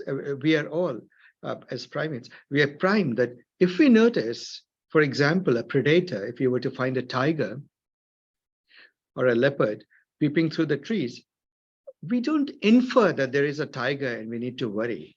In the blink of an eye, right? We see it and our mind responds to it. So attention is contextual. And based on the problem, at that particular moment, when you see the tiger, the sky, the flowers, everything has disappeared, isn't it? So now let's capture this mathematically.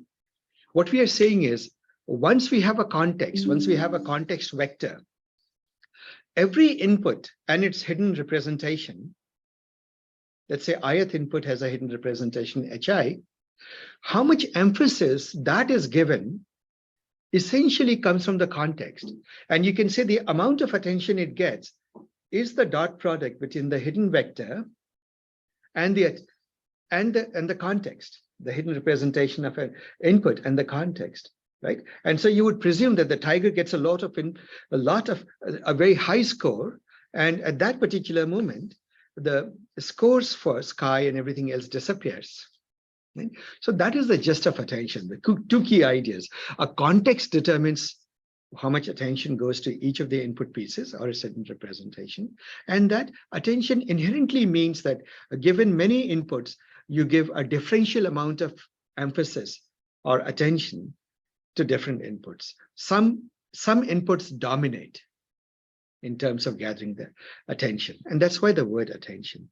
Now, Attention Is All You Need is a 2017 paper. Again, 2018, people came back from the holidays. As I said, the world had changed.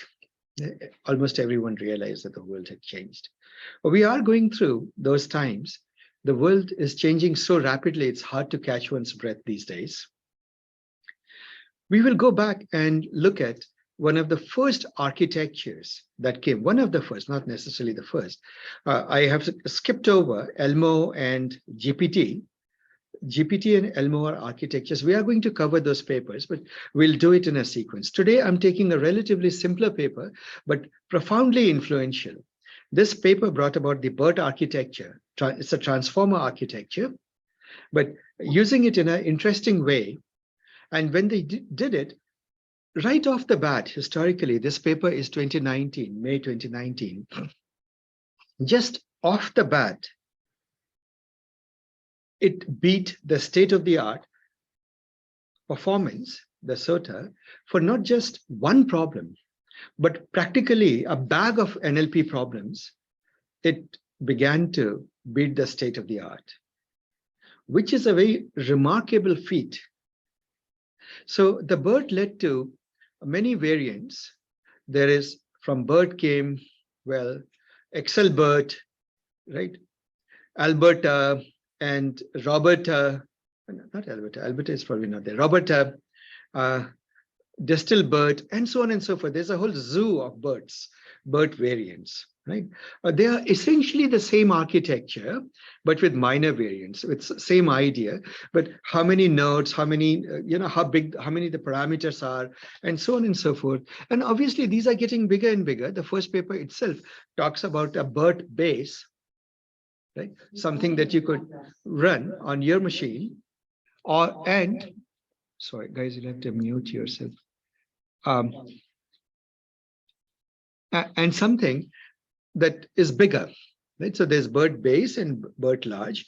We are going to talk about. So what does the word BERT stand for? It stands for bidirectional encoder representation for transformers, right? So we will pay attention to this word bidirectional. Right? See, what happens is that if you can pay attention, suppose you're writing a sentence. Let me try to concoct a sentence like that. The big cow, right, which was happy after munching on, well, let's say something delicious, now jumped high over the, well, full moon, right? Something like this. So now you realize that the happy cow, which was, right, which had just eaten something, if you just pause at that sentence and you ask, where should it be paying attention to, or how should it get translated? There's a directionality to that. Sometimes what happens is people only tend to focus on the words that have been produced, right? And not so much for translation on the words that are coming. But the reality is that language is not linear. It's sort of, it's a very non-linear structure. Sometimes the main part comes at the end, and that part determines how the whole thing should have been said. Yeah. So one of the important parts of BERT as a transformer architecture is it tends to take bidirectionality into context. In the world of RNNs, bidirectionality people try to create by having one RNN try to understand it, a representation with the sentence in the right sequence and the other with the words reversed. Those were other techniques that were, in hindsight, they look a little bit hacky, of course. But with transformers, the good thing is all the words in a sentence can go at the same time, right? The whole sequence can go in at the same time. And so you can do that. So doing bidirectional thinking is a much easier. Now, it brought in an interesting concept, which is an important word you'll hear again and again in transformer architectures, MLM, masked language model. So let's unpack that phrase. What is a language model? We already talked about a language. Your encoder decoder is a language model, right? It helps you translate. We took the simple example of translating from English to Hindi or to French. Right? How does it do it? It creates a hidden representation. That's the model. Give it a sentence, it has a hidden representation, right? And from there, it decodes into whatever you want it to be. So what is a masked language model? It was also called closure, the Z, in some previous literature, they mention it. but I'll go over it.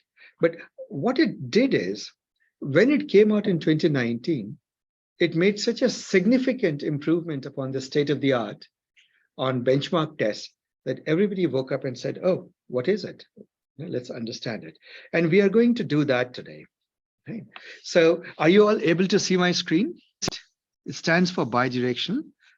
So each of these words, I hope, makes sense. Now, BERT tends to emphasize the encoder part of the transformer more than the decoder part. So bidirectional, I explain, encoder, representations. What do transformers produce? Encoders produce? They produce a latent representation, right? Representation from transformers. Transformers Zoom is. in a little. Say that again, please. Can you make the font bigger, sir? Can you zoom it in? Absolutely. Let's zoom in more. Better? A little more? Little Yeah, bit. but it's fine. Okay. Let me zoom a little bit more for you. How about now? Harni, is it better? Yeah, That's pretty good. Yeah, that's pretty good now. Okay. Thank you. Yeah, of course. One thing, it is one nice thing about training this transformer is you trained it on unlabeled data. What do we mean by unlabeled data? You don't have to say that this sentence, let's take an example. If you want to decide, if you give it a fill in the blank and you say fill in the blank, here is a sentence, couple of words are missing, fill in the blank, and you have to tell it the answer. Then giving the answer in the language of machine learning, you call them the labels. For historical reasons, answers are called labels, correct answers are called labels.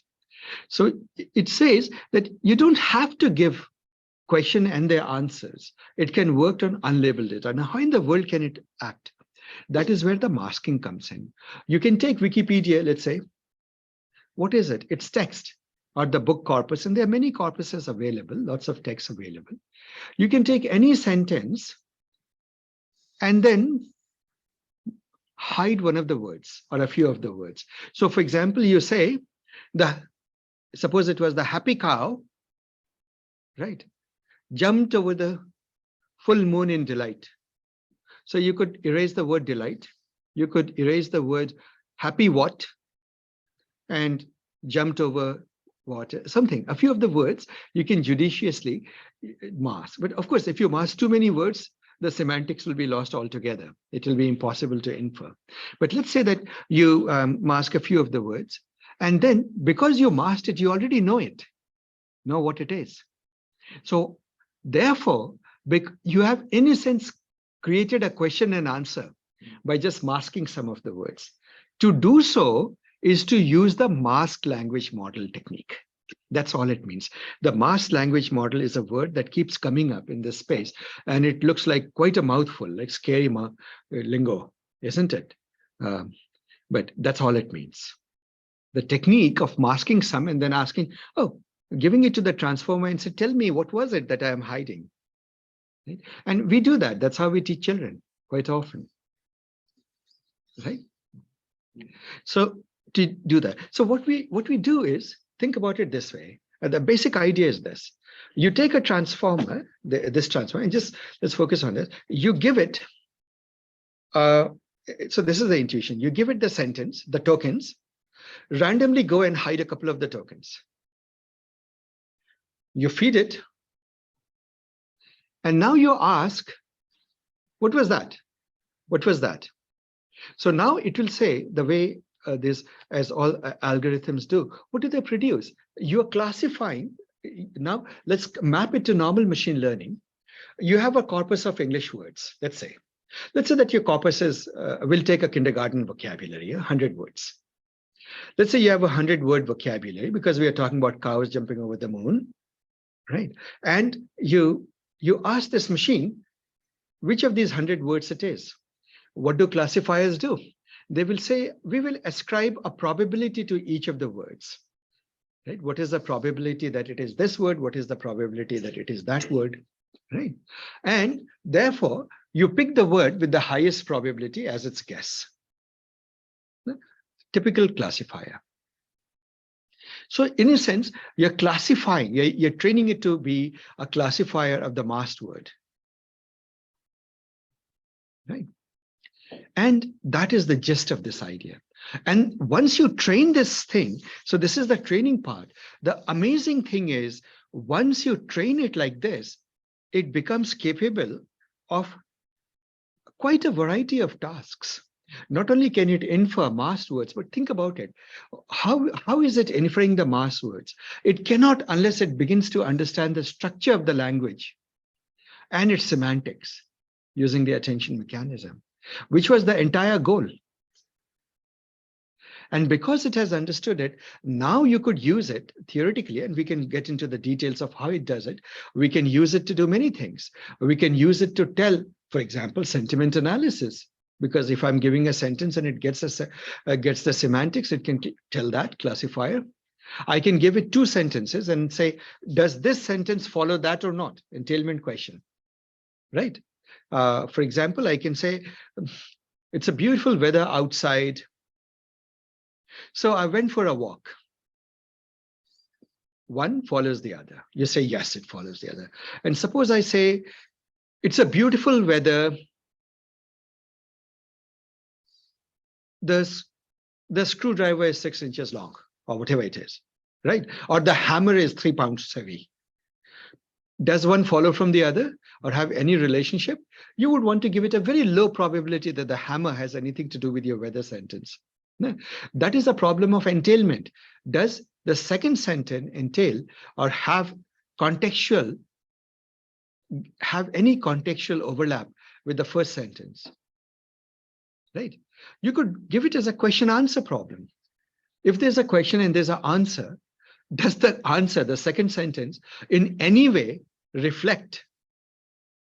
Could it potentially be the answer to the first question, as first sentence, assuming that it is a question? You see that, right? Yeah. So remember, here is an interesting thing. What you do is you train it. Typically, when you train a BERT model, you train it with generally at least 2 so-called sentences. But you remember, what is a sentence in our language? Is it what the linguists call sentence? No, for a sentence is any sequence of words. Full stops are included, right? So a whole poem can be, with its many real English sentences, may still be called a sentence in the language of natural language, in the vocabulary of natural language processing, this jargon. But basically what it means is 2 logical units, one sentence, another sentence. You put a separator between them. You need to put some separator. So in English, you put a separator like a full stop, exclamation mark, question mark, but you just erase that. You have an arbitrary notion of a sentence. You still need a separator. So you create a special token called the separator token. You put it there.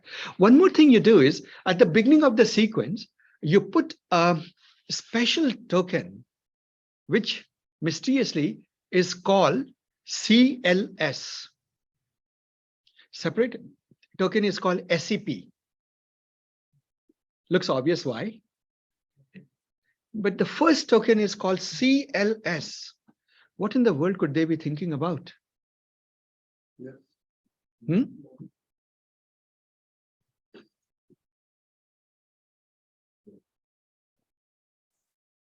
Yes, really nice. Yeah. So one of the common things you use a transformer for is for classification. And if you think about it, a masking is again a classification thing. So what you do actually is something very, very interesting. You put a start token. For mysterious reasons, let's just call it CLS. And let's unravel this mystery. What happens is, all of these tokens, they go through the transformer. They have an encoded representation. Now Are you what we also do? writing on a board? No, I'm not writing in it. Actually, Okay. might as well. Let me write it. Why not? Can I decrease the font a little bit so I have a writing space? Of course. Yes. Okay. So here we are saying. So suppose there's a token, there's a sentence. The cow, let me make it much thinner. So let's look at this. The cow jumped over the moon. Right? She moved in, well, I need some little bit more space here. So let me do this. She moved in joy. So let's convert this, right? So the first thing you do is you bring in two imaginary things. First is you put one more guy here, placeholder. And suppose you want to consider them really different sentences. Your full stop won't do. You need to arbitrarily decide that this is the break of my sentence. And this is the separator between the two sentences. Then what you do, you add one more thing. So this will produce its own encoding. What will it do? Again, everything, I have to make it very thin now. This will have word embedding. Remember, we talked about a word embedding, token embedding. So this will have a token embedding T1. This is a CLS, right? This will have a token embedding, let's say that this will have a token embedding a T2. This is token 3. Actually, let me use the vocabulary that this paper uses. I believe it calls it E1, E2, E3, E4, E5, and we'll verify whether it uses the same notation or not. This one, we call it the SCP, right? This is the CLS thing. Then this has E6, well, E7, I suppose. This is E6, E8, whatever, doesn't matter, E9, E10, E11, right? And of course, you can put an end of tokens, end of sentence, or whatever it is. But there is a problem. We need to know each token belongs to which sentence, the first or the second, isn't it? So we add one more embedding here, which tells that this is sentence 1, sentence 1, sentence 1, sentence 1, sentence 1, all the way, sentence 1, sentence 1, and sentence 2, sentence 2, sentence 2, sentence 2, sentence 2. So far, so good, right? So this is the word. Actually, I'm calling it word embedding, but this is a little bit more. Remember, I told you that running, you make it run and ing, word piece, embedding. It's a bit of a technical detail. It's good to first time around gloss over the technical detail and be slightly wrong, so you get the intuition first. This is the sentence identifying, and then each word has a position. Position is also important, right? So you need to remember the position embedding also. P0,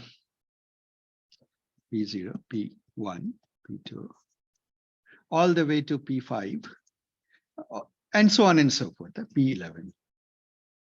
So to each token are 3 embeddings. The word embedding or word piece embedding, the sentence embedding telling which sentence does it belong to, and the position embedding. And so the total of these 3 embeddings is the actual token.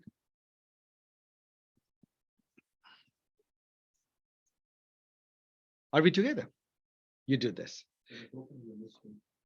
Come again? Each token is a list of embeddings. Each token is a list of embeddings. Yeah, what you do is you concatenate them. You literally put them adjacent to each other to create a single embedding. Literally. You concatenate the 3 vectors and you create a ginormous vector with those embeddings. And that becomes your embedding. And now we play the game. So let's play this game, right? And we'll see how it goes. So the paper is very straightforward. We'll understand it soon. And this is the thing that you don't get to say that quite often in research. See, it says that it is a simple and powerful. And the very next sentence, it says something even more remarkable. It obtains new state-of-the-art results on 11 NLP tasks. Means it beats the state-of-the-art performance benchmarks on 11 separate NLP tasks. Pretty much just about anything you could think of, it was beating the state-of-the-art when it came out. Right? Is the first one or the second? First transform. No, so attention is all you need was the classic transformer. After that, people went, lots of things came. Let's just say that BERT was one of the reason I picked BERT is because it's a good place to pick. GPT I want to do afterwards. GPT came before it actually, but I'll do GPT later. BERT I picked because of its sheer simplicity. It's simple and amazing, right? So this is it. Then it talks about in how many ways it did and what the prior art is. See, every paper is written like that. Introduction, method, results, conclusion. Introduction, one of the necessary steps in introduction is you tell what has been done and so forth. And then you talk about what has happened before, right? So that you contextualize your work with respect to this. Now, the important statement that is here is this statement. In this paper, we improved the fine-tuned base approach by proposing BERT transfer. BERT alleviates. So remember the unidirectional problem that I mentioned? So you take it away by using a masked language model. What is masked? Exactly what I taught just now. We talked about, right? It used to also be called the closed, but I think today, after BERT's paper, everybody calls it M11, right? And it goes on. We can skip the related work and all of that. So this is it. Let's come closer to this. Now, one of the lovely things about BERT is, how do we use transformers? Let's go to the two-phase approach. What happens is that these neural architectures are ginormous, right? They contain, like if you make a linear regression model with 3 columns, 3 features, you will have 4 parameters, intercept and the slope along the partial derivative along each of the directions. But these transform, and by the time you reach here, it's a sea change. Remember ML100, we dealt with 2, 3, 4 parameters. A BERT off the bat has, like, it just starts out with hundreds of millions of parameters in its model. 540 is, I believe, the number we'll encounter in a moment. These are massive number of parameters that you tune. When you have that many parameters, how do you prevent overfitting? To prevent overfitting, you need to do a massive amount of input data to train. Because see, here is how it goes, guys. Just as a recollection from our deep learning course is, if you look at this, the model performance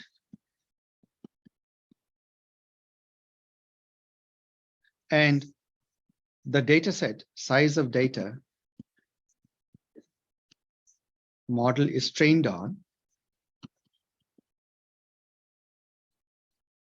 The classical algorithms typically, let's take whatever, will exhibit a behavior somewhat like this. They will start out with a model performance. Now, why is this so weird? Okay, no, let me take this. A typical one will exhibit a model performance like, is it far? Yeah, improve, saturated, right?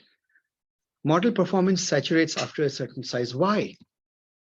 Why does it saturate? Think about a straight line through some data.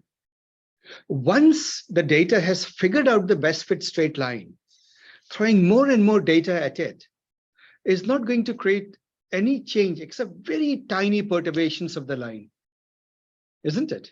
So that's an example of a very simple model which quickly stabilizes. Now, you can complicate it. You can take a polynomial model, but in the beginning, the more data you get, the less overfitting will take place, because more data acts as a regularizer. It prevents overfitting because complicated models tend to overfit, but it will saturate because there is only that much it can fit to the data. After that, it's minor wiggles, minor perturbations of your curve. Now, you would agree that the more parameters there are in the model, the more inherently, the more data you need to give it in order to prevent overfitting. Otherwise, you have overfitting errors, right? And simpler models, the overfitting is cured with lots of data, and the error that remains, the two different kinds of errors that remain, are the irreducible error, which of course you can't get rid of given the information, and the bias errors. So simpler models will continue to suffer from bias errors. Now, the more flexible your model is, then the more you can regularize it with more and more data. Overfitting problem can be solved, but bias problems cannot be solved, right? With that. So what happens is that these models saturate, and the model performance doesn't improve beyond a certain point. But the way the neural network, large models, especially these transformer models do is, they actually underperform. Let me pick a different color. They actually underperform. They tend to underperform.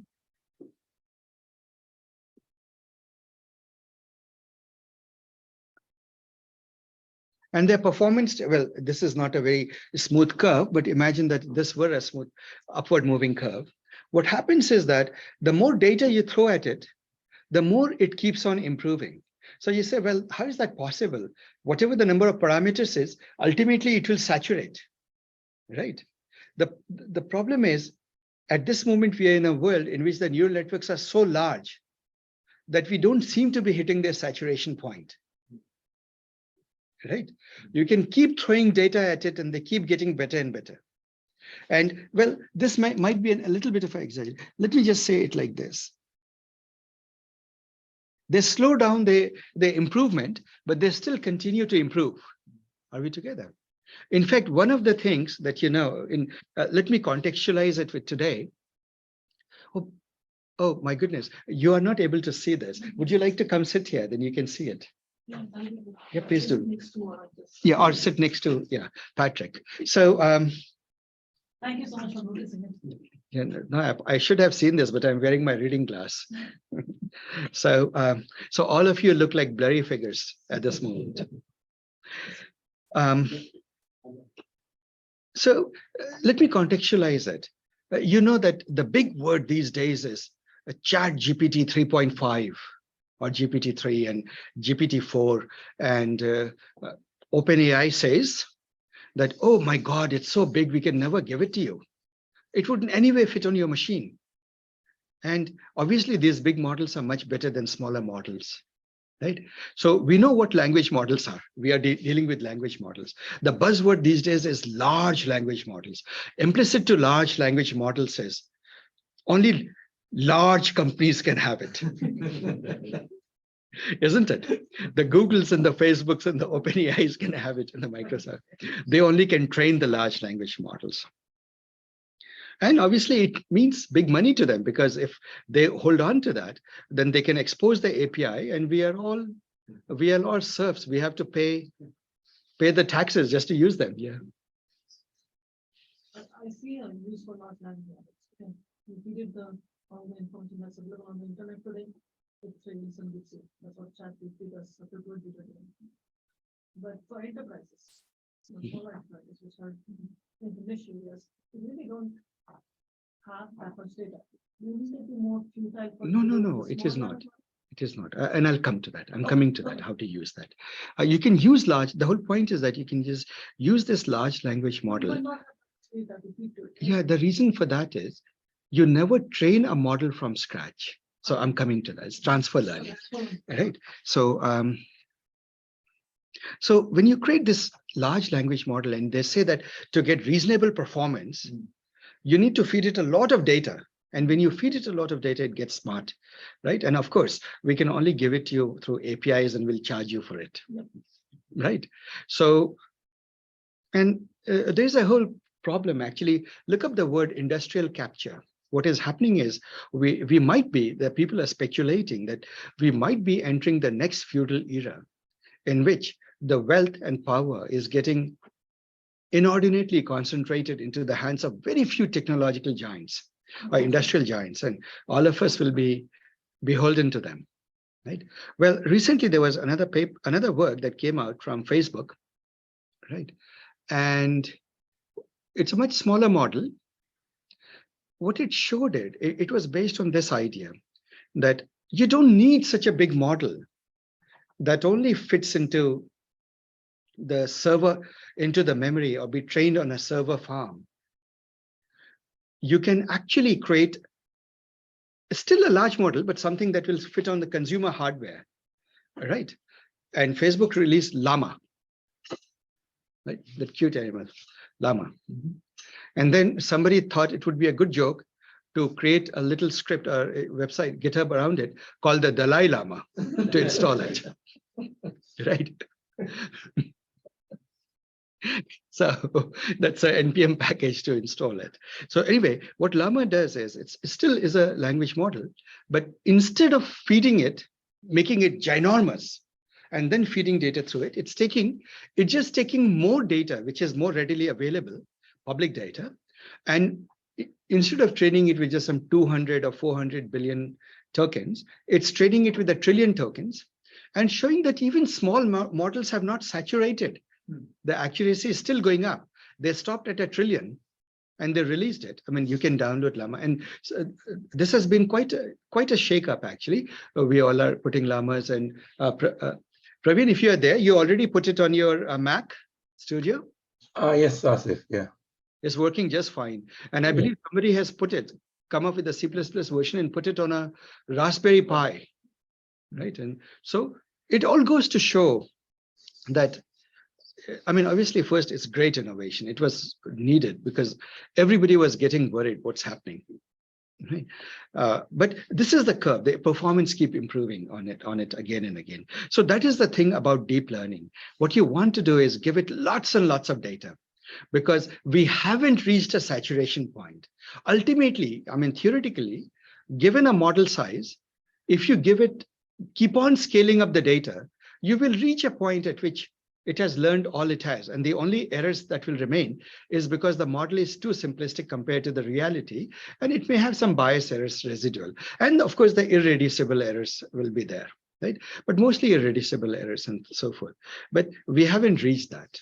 In fact, despite the buzzword of big data and so forth, we actually we are a little bit starved for data in training these large language models.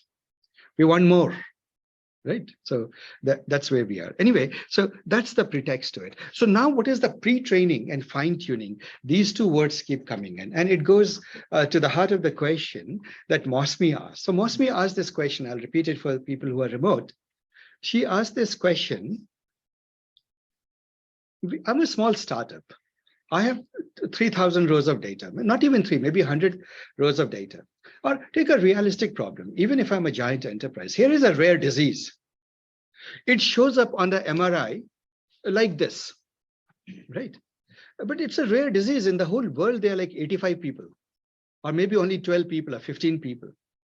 I want to train a neural net, let's say a language model, to detect. Now, before we go, you say language and images, are they not opposites? By now, you must be realizing that everything can become languages. So what you do is you can actually write a very good detector for that rare disease or whatever, a rare data form still. But how do you do that? Therein comes the magic of transfer learning. So let's talk about transfer learning. Transfer learning. So I will take this example, which was a real example in our class, in the last version of deep learning workshop, which is about to start, by the way, guys. This is ML 500. Before that, there's ML 400, which will start next month. After this course is over, one of the projects was to, we called it, I believe, the eloquent transform, not eloquent. What was the project, Kate, that we said, distinguish between weeping willows and pepper tree? The tree pilgrim. The tree pilgrims. We created a project called the tree pilgrims. I called it lovely trees, but that was me. Okay, so the project was, and I spent a lot of time sitting under trees. Actually, most of my professional life, I've been hiking and sitting under trees doing my work. So I'm fond of trees. So the problem was classify, when you look at a tree, whether it's a pepper tree or it's a weeping willow. Now, if you have looked at them, their leaves look somewhat similar, isn't it? So how would you do that? And suppose I gave you no more than, let's say, I asked people to use their original pictures. That automatically puts an upper bound, because most people, unlike patient photographers, they will take what, 10 pictures of pepper trees and 10 pictures of weeping willow, right? And then say enough, isn't it? So how do you write a first-class classifier that can tell the two apart? Here's what you do. You take one of these large transformers, and which has been trained on all sorts of objects, right? It has a way to recognize a tree as opposed to a cat or a truck or a house, right? It does a pretty good job of telling it apart.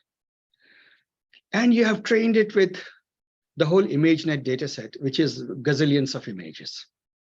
And it has figured out what a tree. So what is it doing? It's semantically understanding, oh, this is the essence of a tree. This is the essence of a cat. Look for the eyes, right? And this is what it is, fish and whatnot. So a certain number of objects. And then what you do, so that is, you take a model that has been trained for that problem. And then you say, I will fine tune it to my specific problem, because my problem is that problem plus a delta, plus some extra learning. Are we together? Because that model is already smart. It understands what trees are, isn't it? All I need to do is teach it the subtle differences between these two species of trees. And so you can take that model, which is already trained to this. It's almost like you take a botanist, or you take a person who is fully grown, knows that that is a house and that's a tree, but is not a botanist. But you take that person through the forest and you carefully show this is a species of mushroom. Don't eat it, it's poison. And that is that species of mushroom, delicious. You see that, right? But you don't have to show millions of examples anymore, because the person knows what a mushroom is. You're just doing fine. It's the subtleties that it's learning. So whenever you can craft a problem as some other solved problem, plus picking up the subtleties, these transformers are extraordinarily good. And what has happened is AI has been a very open community so far. The bad news is what came last week, but so far it has been a very open community. Google, Facebook, etc.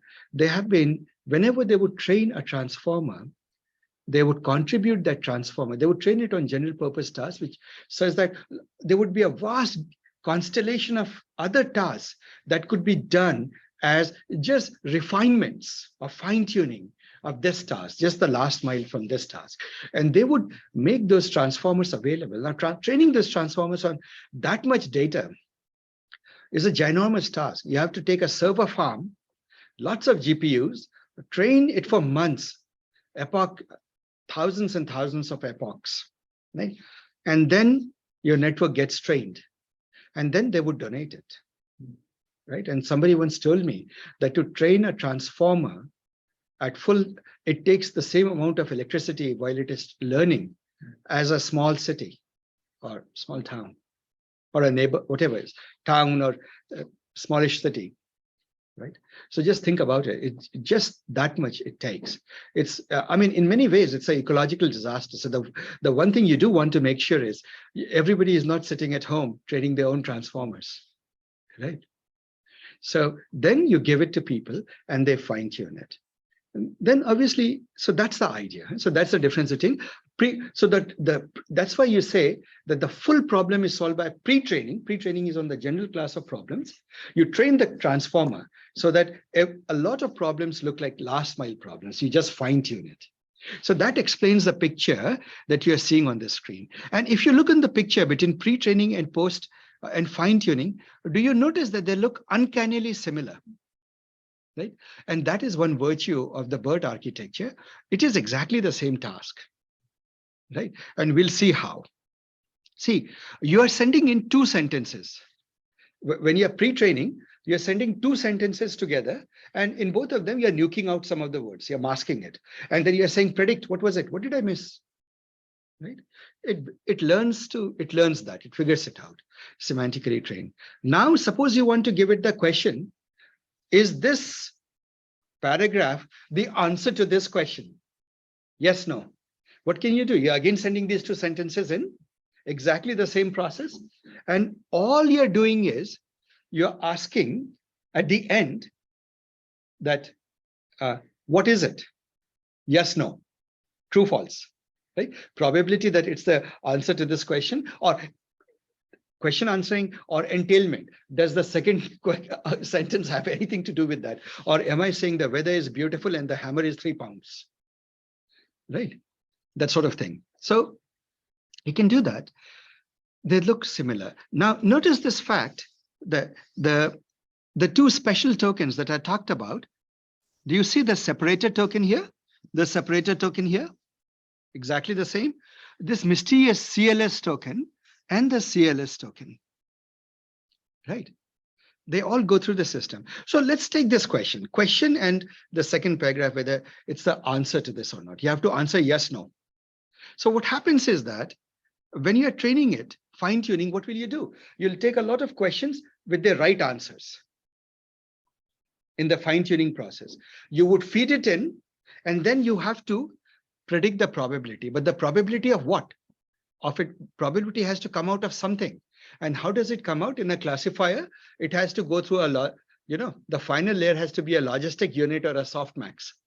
But there are so many tokens that have been produced. You don't want to send all of them through the softmax. So what you do is you take this special token, which is derived from what?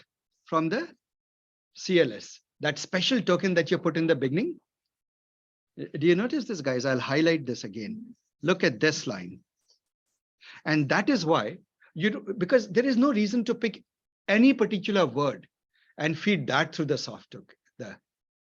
So you always reserve a special token that you add to your entire payload. And you say that whatever that token becomes, right, after training, we'll feed that into the softmax and ask for the probability that the answer, the paragraph is the answer to the question. Softmax. Softmax is softmax. Okay, you know what a logistic regression is, logistic unit is. Think of it as that. It's just generalized to multi-class. So that is it. So you feed that in, right? Just think logistic unit, that will do. So far, so good, guys.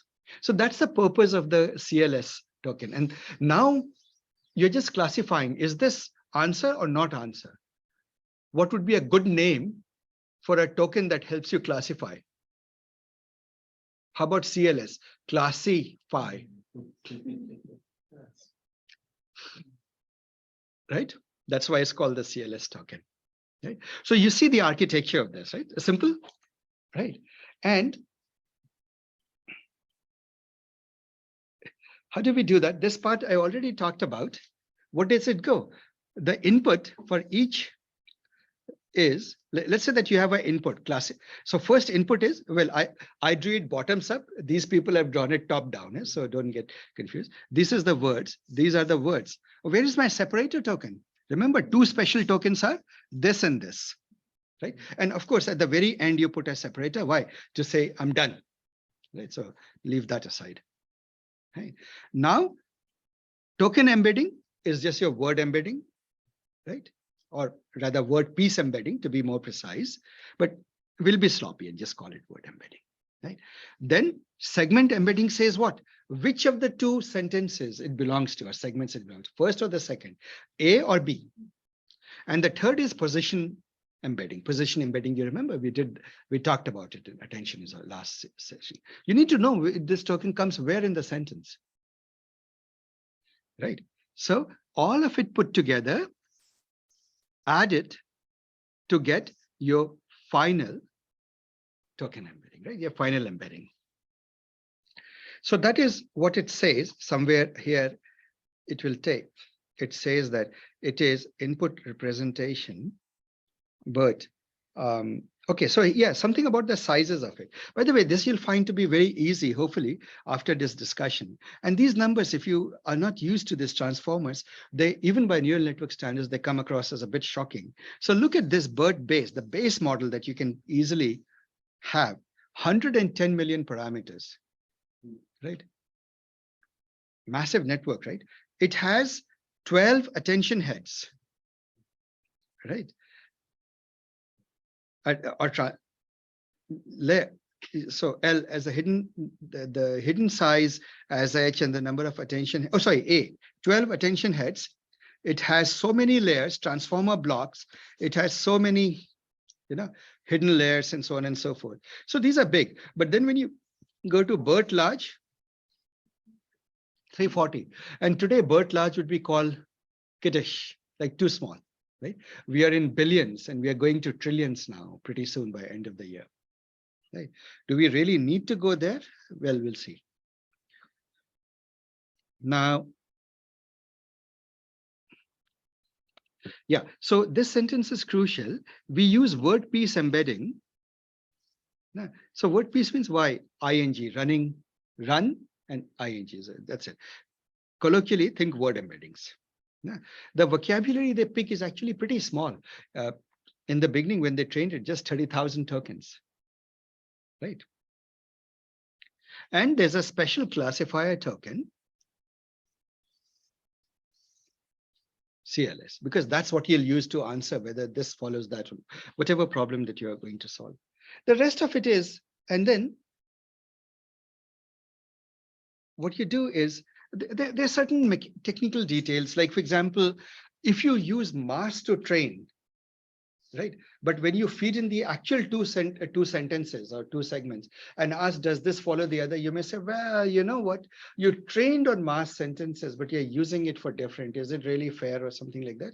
So one of the things they did, and I don't know if it was, is that sometimes what they do is they they will just replace it with random tokens or something like that, right? And ask, what was it? Yeah. Sometimes they leave the token unchanged and you just leave it there, dog as dog, and then you ask, okay, what was it? And it has to remember that it was a dog. Things like that. So they do all of these games. Suppose you want to do entailment. You get lots of data in which you have, how do you create an entailment problem of fine tuning? Entailment means this sentence makes sense after this sentence. How can you do it? You just take text, find lots of pairs, one followed by the other, right? Then for every pair that you create, you also take one sentence and take another sentence from some arbitrary place, right? That simply, hopefully doesn't make sense. Who knows, might, but hopefully it doesn't make sense next to this sentence from the corpus, hopefully from another document. So you have to hope that this is about animals and that is about, I don't know, finance, right? So that sentence won't make sense here. Okay? And so you have positive and negative samples. You want to make sure during fine tuning that the positive samples come out high probability, negative samples come out low probability. How would you do it? The normal classifier training, cross entropy loss, right? You would do that. So that is it, right? And if we get that, I suppose the rest is just bragging rights. It's amazing. Look at these tasks. And at each of these tasks, look at the performance of BERT base compared to what existed. So at that time, GPT-3, 4 were not there. The OpenAI's GPT-1 was there. Right. And obviously, you have to remember that everything keeps improving. The birdology itself, I mean, the whole zoo has much better birds now, and GPT itself is evolving. So you look at it, these are the different tasks. And what do you notice on these different tasks? If you look at the last line, they all represent, like these two lines, compared to what was there, the differences are pretty stark, isn't it? And in those days, people like loved GPT, even in those days. And they thought GPT is really awesome. And then it went and off the bat beat it by 5 to 7%, right? In most tasks. Which in this world, most improvements are like 1%, 0.5%, little bits. And here comes something that blows it, literally blows it out of the water. As if the 30,000 vocabulary that was spent all at once. No, it's the corpus, it's the target space. If you do a classification, right? So let's say you're classifying which animal it is. You have to decide how many animals there are that it can predict into: cats, dog, horses, 3. Right? So in the same way, vocabulary is simply the number of the target space of words that it will predict into. So the 30,000 corpus that was just the You don't call it corpus, you call it the vocabulary. exactly. Corpus is each text. So it was pre-trained with more than just the vocabulary. So what do you use the vocabulary?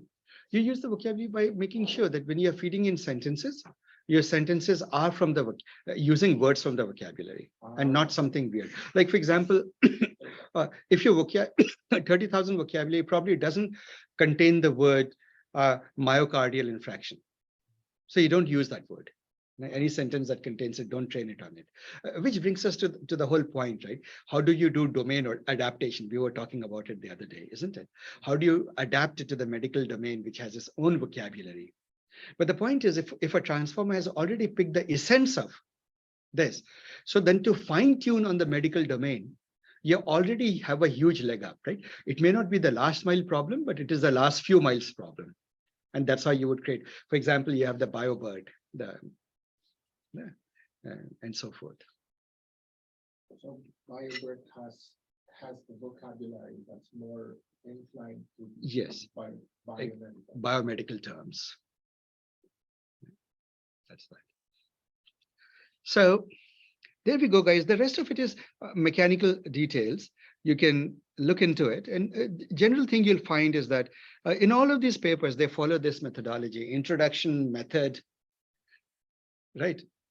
Results, right? And results is where you do a lot of comparison, a lot of benchmarking. And then comes one important thing about this paper that I like is the ablation studies. What are ablation studies? Right. What are ablations? See, what happens is ablation means observation on removal, right? So, for example, if you do ablation study on people with respect to their heart, usually it's catastrophic, right? But if you do ablation study on people without their appendix, okay, or their tonsils, okay, right? So which is more relevant? The heart. If your goal is to keep a subject alive, you don't want to, you come to the conclusion that heart is far more relevant to being alive than an appendix is. That's an example of an ablation study, right? But of course, don't actually do it on people, but on neural networks you can do. You say that BERT is made up of all of these features. We did masking, we did this, we did so many heads. Now, the question is, what is the relative importance of each of these facets? And how would you do it? Turn off a facet and see how does it degrade your performance, isn't it? So to do so is to do ablation studies. Now, a best practice when you're writing a paper, whether it's a research paper or your internal work, whenever you build a compound, whenever you build something that is made up of parts, the gold standard is you must have a section for ablation studies. What if I remove this feature? What will it do? Right? So for example, let's say security, you have the firewall, right? You have IP address whitelisting, right? Or detection of which geographical region the traffic is coming from, many, many means that you're applying. At some point, you must have a differential study that how much impact does each of the features have, right? And what is the cost? How much is the impact if I removed it? Because ultimately it's a cost benefit thing. You need to know the benefit, because maybe to do that is very expensive, and some things which benefits are low, you might say, okay, forget about it. Right? Let's say ablation studies. So you have ablation studies and so forth. If effect of model size, well, clearly bigger is better. It was clear, but bigger is better. It also puts the burden of getting more data and more hardware to train it on. And that has been the big companies' absolute dream. They couldn't be more delighted saying bigger is better. because who can train bigger models? Only they can. Right. So, well, in this case, it was true. So this is it, guys. So now you know BERT. We can use it for classification. So suppose I ask you this question. Let's take some very simple examples. You have to tell, I give you a sentence. You have to tell whether it's a positive or negative emotion. Now, I told you that BERT has two segments going in, two sentences going in. What can you do? You can null out the second sentence, feed it in, the CLS token, put it through the class, through a softmax or a logit, and ask, what's the probability that it's a positive sentiment, right? You can do that, isn't it? So it will come out with the answer. So you can do sentiment analysis of it. You can do question answering. Is this the answer to this question? Right? You can do entailments. You can do prediction of which words are missing, and so on and so forth. You can think of a whole slew of tasks, and I encourage you to read this paper, guys. Now this paper should be easy reading. I leave you with the homework of please read this paper, right? It's the beauty of this paper is its utter simplicity, right? Nonetheless, it uses researchy technical jargon, which I hope I have explained to you now.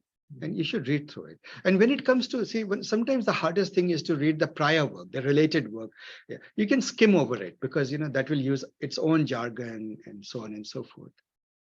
Right? How do you do an ablation study on this model?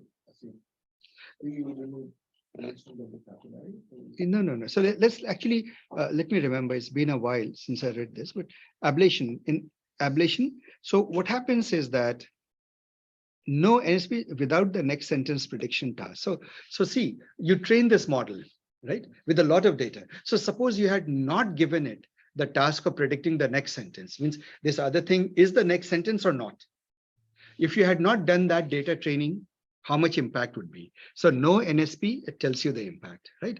Likewise, it tells you the impact. LTR and no LSP is training as a left to right language model only, right? Means you do one directional training, you don't do bi-directional, right? OpenGPT. So on and so forth. So you can see the effect of trying out or training it in only a particular way rather than comprehensively training it. That's it. Any questions, guys? Was it fun, by the way, to understand how BERT works? Right? But this is the beginning, guys. We have a lot of lovely and deep architectures to do. Now, every single session, we'll do at least one architecture, transformer architecture, sometimes two. Now, we have been using sentence BERT. We finished the topic of sentence BERT. We did search engines. By the way, I'll release this. I will give you the notebook for clustering and all other things. Since you guys didn't take the time to do it, I'll give it to you guys. Now, but the sentence BERT, you are ready to understand. You need to understand one more thing called Siamese network, right? So you know what Siamese twins are? What are they? I do. They're attached. That's right. They're attached and co-joined. Yeah, co-joined. So we will learn about neural networks that are crafted as Siamese twin, and we'll see why. Yeah. And sentence BERT actually uses Siamese network. We'll learn sort of Siamese network like architecture. Let me put it more like that. Now, so the BioBERT has been like basically trained on fine-tuned, yeah, fine-tuned on purely medical corpus. And you should do that. Lawyers are try training it on law corpuses and so on and so forth. It is very, very productive. And quite often you don't need like server farm class hardware. Just pick your little workstation worth $10,000 with a couple of 4090s or whatever it is. Sometimes not even that, if you, like, for example, this class that we did, distinguishing between pepper tree and weeping willow, I don't think people had to do anything beyond that. Couldn't be done on their very, very small laptops. Every single laptop, 10 data points, how long will it take to fine tune it? Right, or 20 data points. Send props to ChatGPT. Are you, in essence, fine tuning it as well, or is it just inference? Good question. So for those of you who are remote, Patrick asked a good question. He says, when we use Chat GPT and we send it prompts, are we fine tuning it or is it just inference? The answer to that is it is just inference.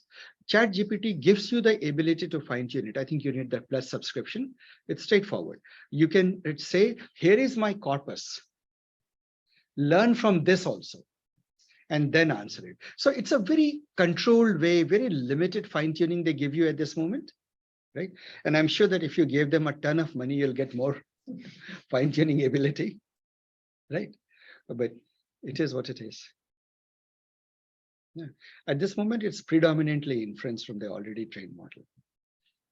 Now, there's a lot of backstory. I'm told that I think this Praveen told me that there's a human in the loop. It's not a single transformer. So what they do is that transformer can return something, but it can be politically charged or biased. So they have other transformers chained which look for politically sensitive questions, and they automatically gate it out. Right? They gate it out and they put a neutral statement out there. And then there is also a thing. I remember that the moment ChatGPT came out, early days, I asked, why is 7 not a prime number? And it said confidently, 7 is prime numbers are numbers that are divisible only by themselves and 1. 7 is not a prime number because it's divisible by 3 and 9. Right? But today you try it, it doesn't fail. So what is happening is there's a human in the loop. And what I'm being told is that all the mistakes or these prompts, they are being shipped out to Nigerians. And the Nigerians are busy doing the further tuning and training of the ChatGPT. So it's smartening up. And Google came out with their model. Bard. At this moment, it's in a bit of a pickle, actually. I feel bad for Google. They're an amazingly progressive and open company when it comes to AI. So I'm a bit disappointed that they're Bard. From what I hear, today's news was that those people who, I haven't gotten beta access yet. I'm waiting for it. But those guys who got it, they say it's slightly underwhelming. They need to improve upon it. All right, guys, so we finished the topic. Let's take a 10 minutes break. Now we will go to approximate nearest neighbors. Right, so yeah, so don't run away. I know it's tea time now and it's time to go home, but I need half an hour to cover the topic of approximate nearest neighbors.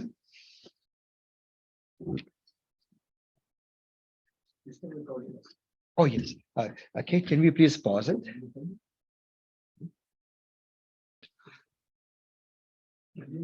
The topic now is approximate nearest neighbors.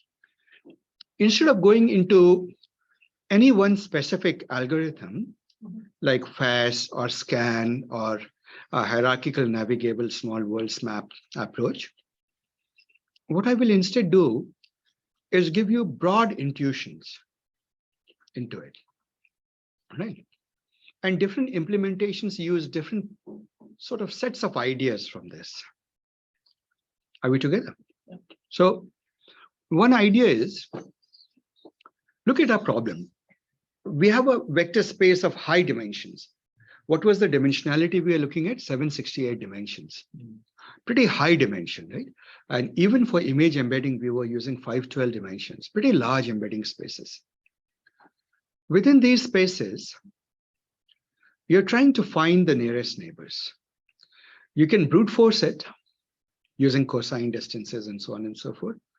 Or you could say, isn't there a way to shrink the problem, simplify the problem, and still get the right answers? So one story that I often tell is kids joke. So how do you catch an elephant? Right? So the way is very simple. Take a lens, magnifying lens kind of thing, and look at the elephant from the wrong side of it. So now the elephant will look small. When it looks small, take a tweezer, pick it up and put it in your pocket. Right? So therein is actually a bit of wisdom. There are ways, it's by changing your perspective, by differentiating the essence from what is intrinsic to what is not intrinsic in the data, you can often get most of the benefit. So one example is dimensionality reduction. When you have data in very high dimension spaces, and you could reduce it down to lower dimensions, you lose something. You realize, right? If you remember, when we talk of principal component analysis and so forth, we talk of proportion of variance explained. But that is a big term. Simply put, it means how much did I lose? How much information did I lose by projecting data down to lower dimension? It depends upon the technique you used. For example, if you use principal component analysis, usually the easiest, but obviously not very effective many times, because what you're saying is data exists in high dimensions on a lower dimensional plane. That's a big word. What does it mean? It means, let's say that you're looking at 3 dimensions, and the only thing that matters is, let's say data that you're looking at is divided by a river in a plane, right? On a 2-dimensional, like we live in a 3-dimensional world. Imagine there's some river flowing. Now, what is the dimensionality of the river? Forgetting the depth of the river, as far as a separator of the land, and on one side is the city, on another side is agricultural land. If your job is to tell whether you are in the agricultural land or in cities, then you can easily project data down to 2 dimensions from 3 dimensions, isn't it? Because the decision boundary is the river, right?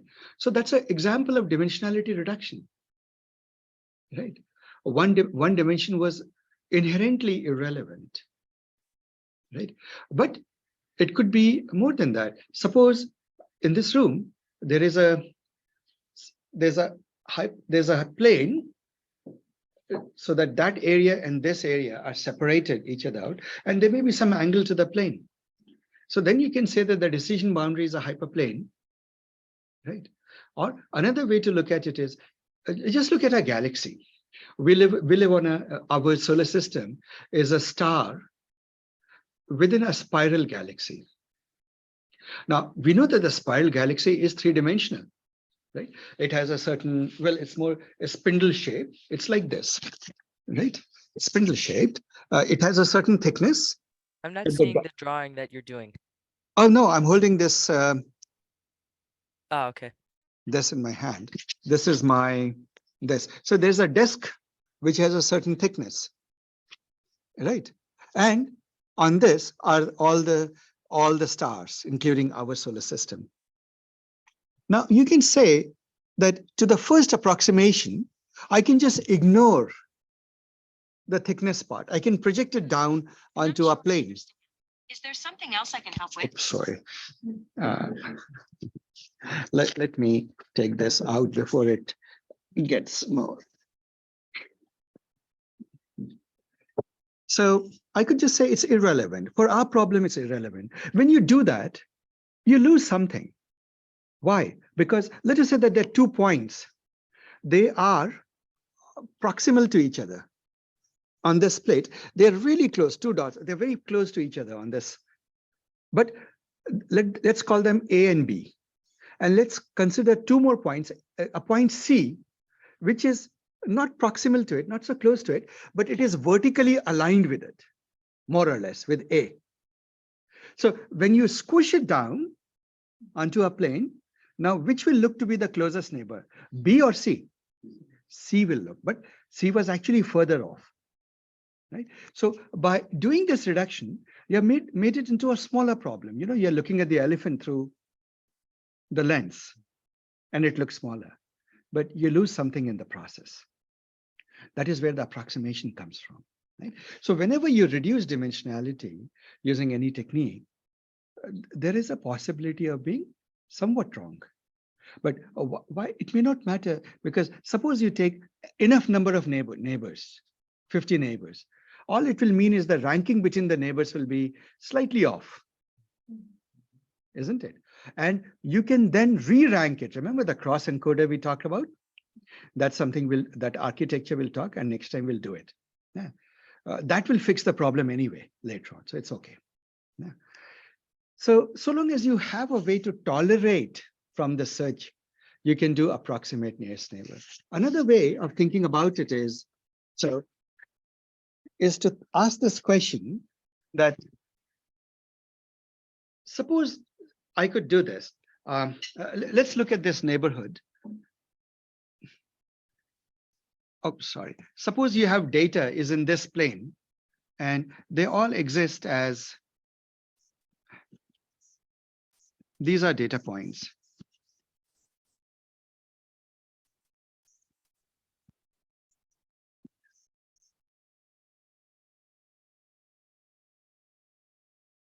Right. I'm just taking an example of data points here. And what I do is, and it looks randomly distributed. So let me give it a little bit more structure somewhere. So it doesn't look so randomly distributed.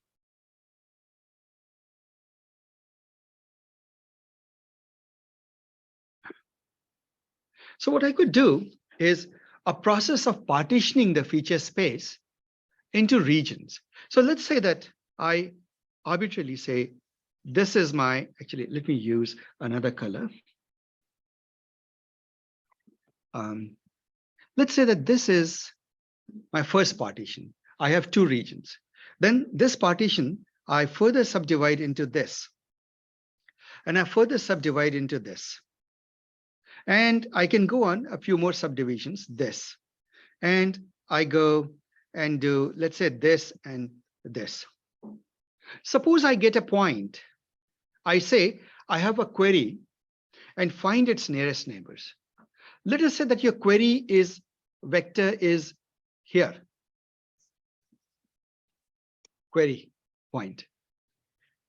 Would it be reasonable to say that I need to search only within the region that query falls in? Right? I may miss some points. I may miss some good points. For example, I may miss this point because I'm just searching for things within that region first. If I don't get enough, then I'll pop out of the region. Right. This part, by the way, this approach of dividing people, one common approach is called KD tree. This is a KD tree. But leaving that aside, I can look into only the subregion the query belongs to. What have I done? I've quantized the data into regions, binned it, and I only look into the subregion where the query vector falls. I may miss some. That's all right. Am I making sense? Mm-hmm. Or if I want to be smarter, I may also look into the two adjoining regions, 2-3 adjoining regions, but that's about it. But I don't need to look into the far off regions that have no boundary with this region, isn't it? So you have reduced the problem. You have accelerated your search for the neighbors. This is another way of doing nearest neighbor search. There's a third technique that you could use. What you do is, let us say, and so to sort of motivate that, let me take another structure of the data. Let us say that your data comes like this.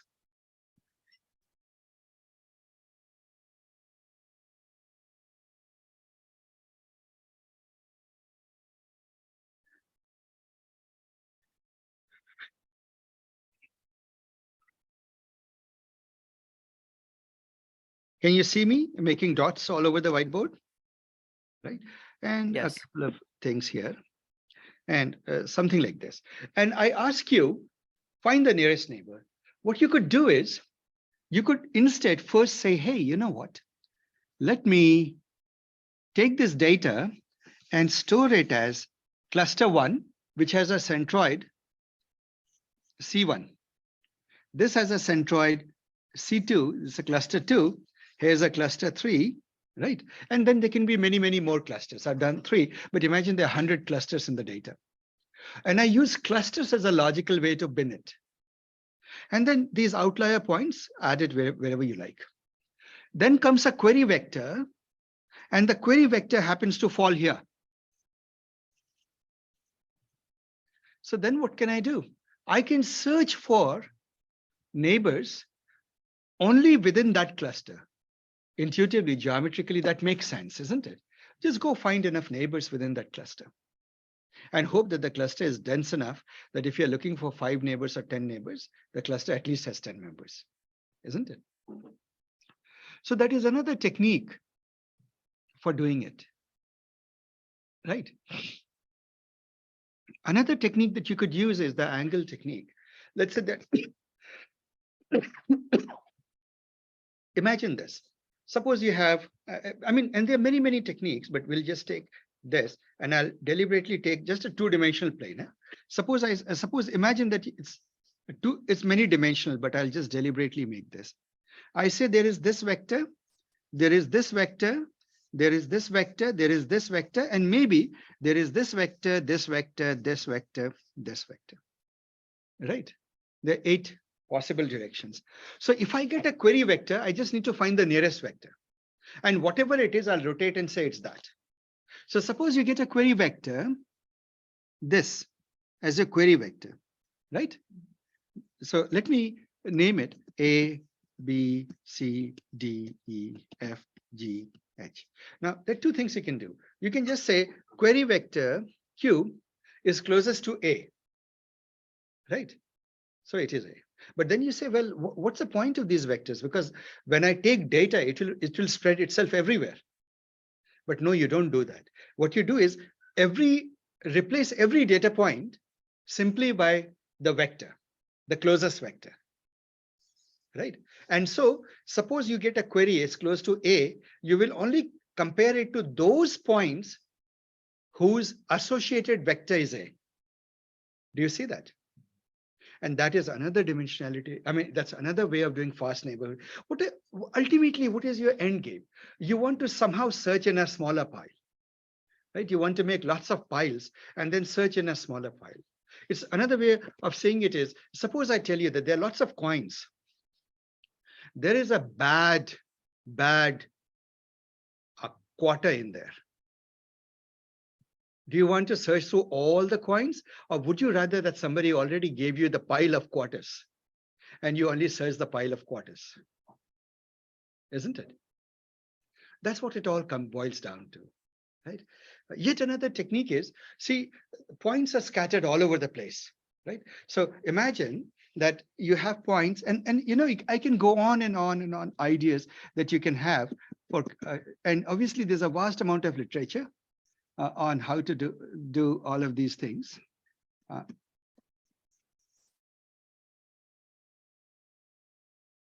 Let's say that these are points.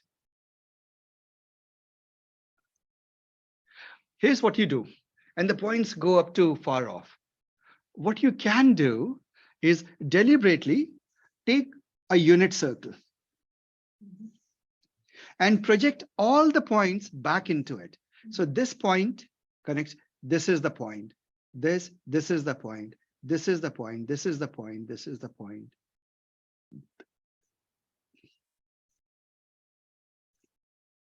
And you can take a unit sphere of a lower dimension if you so choose, right? This. Do you see what I'm doing? So just the opposite of a planetarium. In a planetarium, what happens? You have a sphere and it projects light onto the ceiling, right? But we are doing the opposite. We are saying project all the stars back onto the planetarium, the big machine. And they're all little dots. They're little holes on the planet, on the machine. Do we agree with that? Right. And then once you do that, finding nearest neighbor should be relatively easy, right? You're just looking for neighboring points. You can even divide it into little patches and just, yeah. We talked about various techniques, right? How do you know given our data that this technique will be best? See, the thing is, let me answer the question without the caveat, your data. One question that is often asked in machine learning, which is the most powerful of these methods? Yeah. Which one should we use?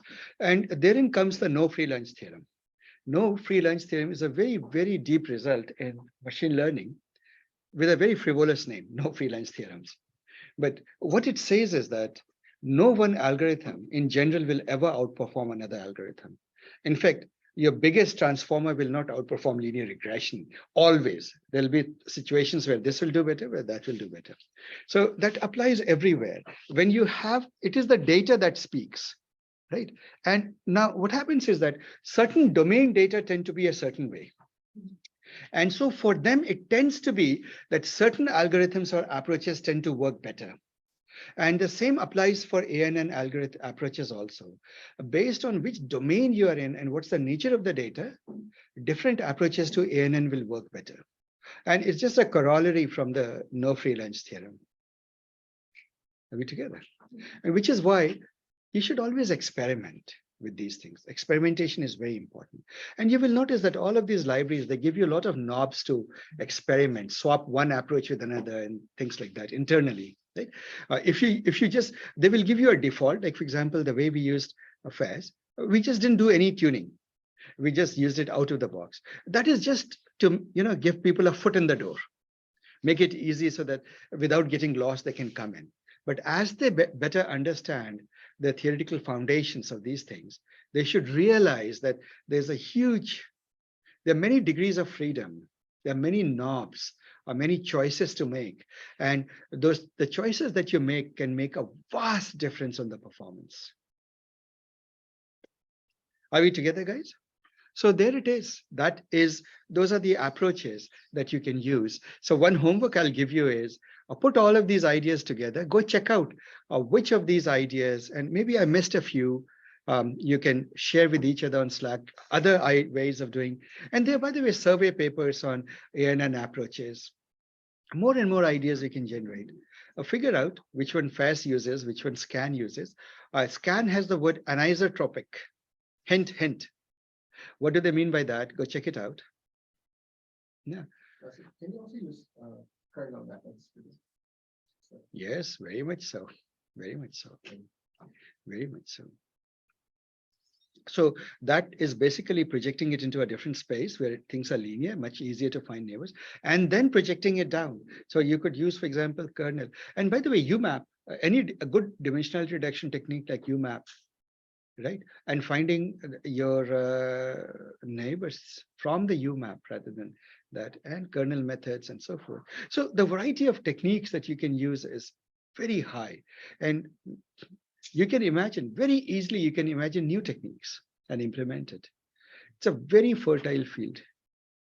So that is how, in fact, once you get to that, then you ask, why are people, like for example, today, Elasticsearch still does exact search, right? For its vector indices. Why is it taking them so long, right?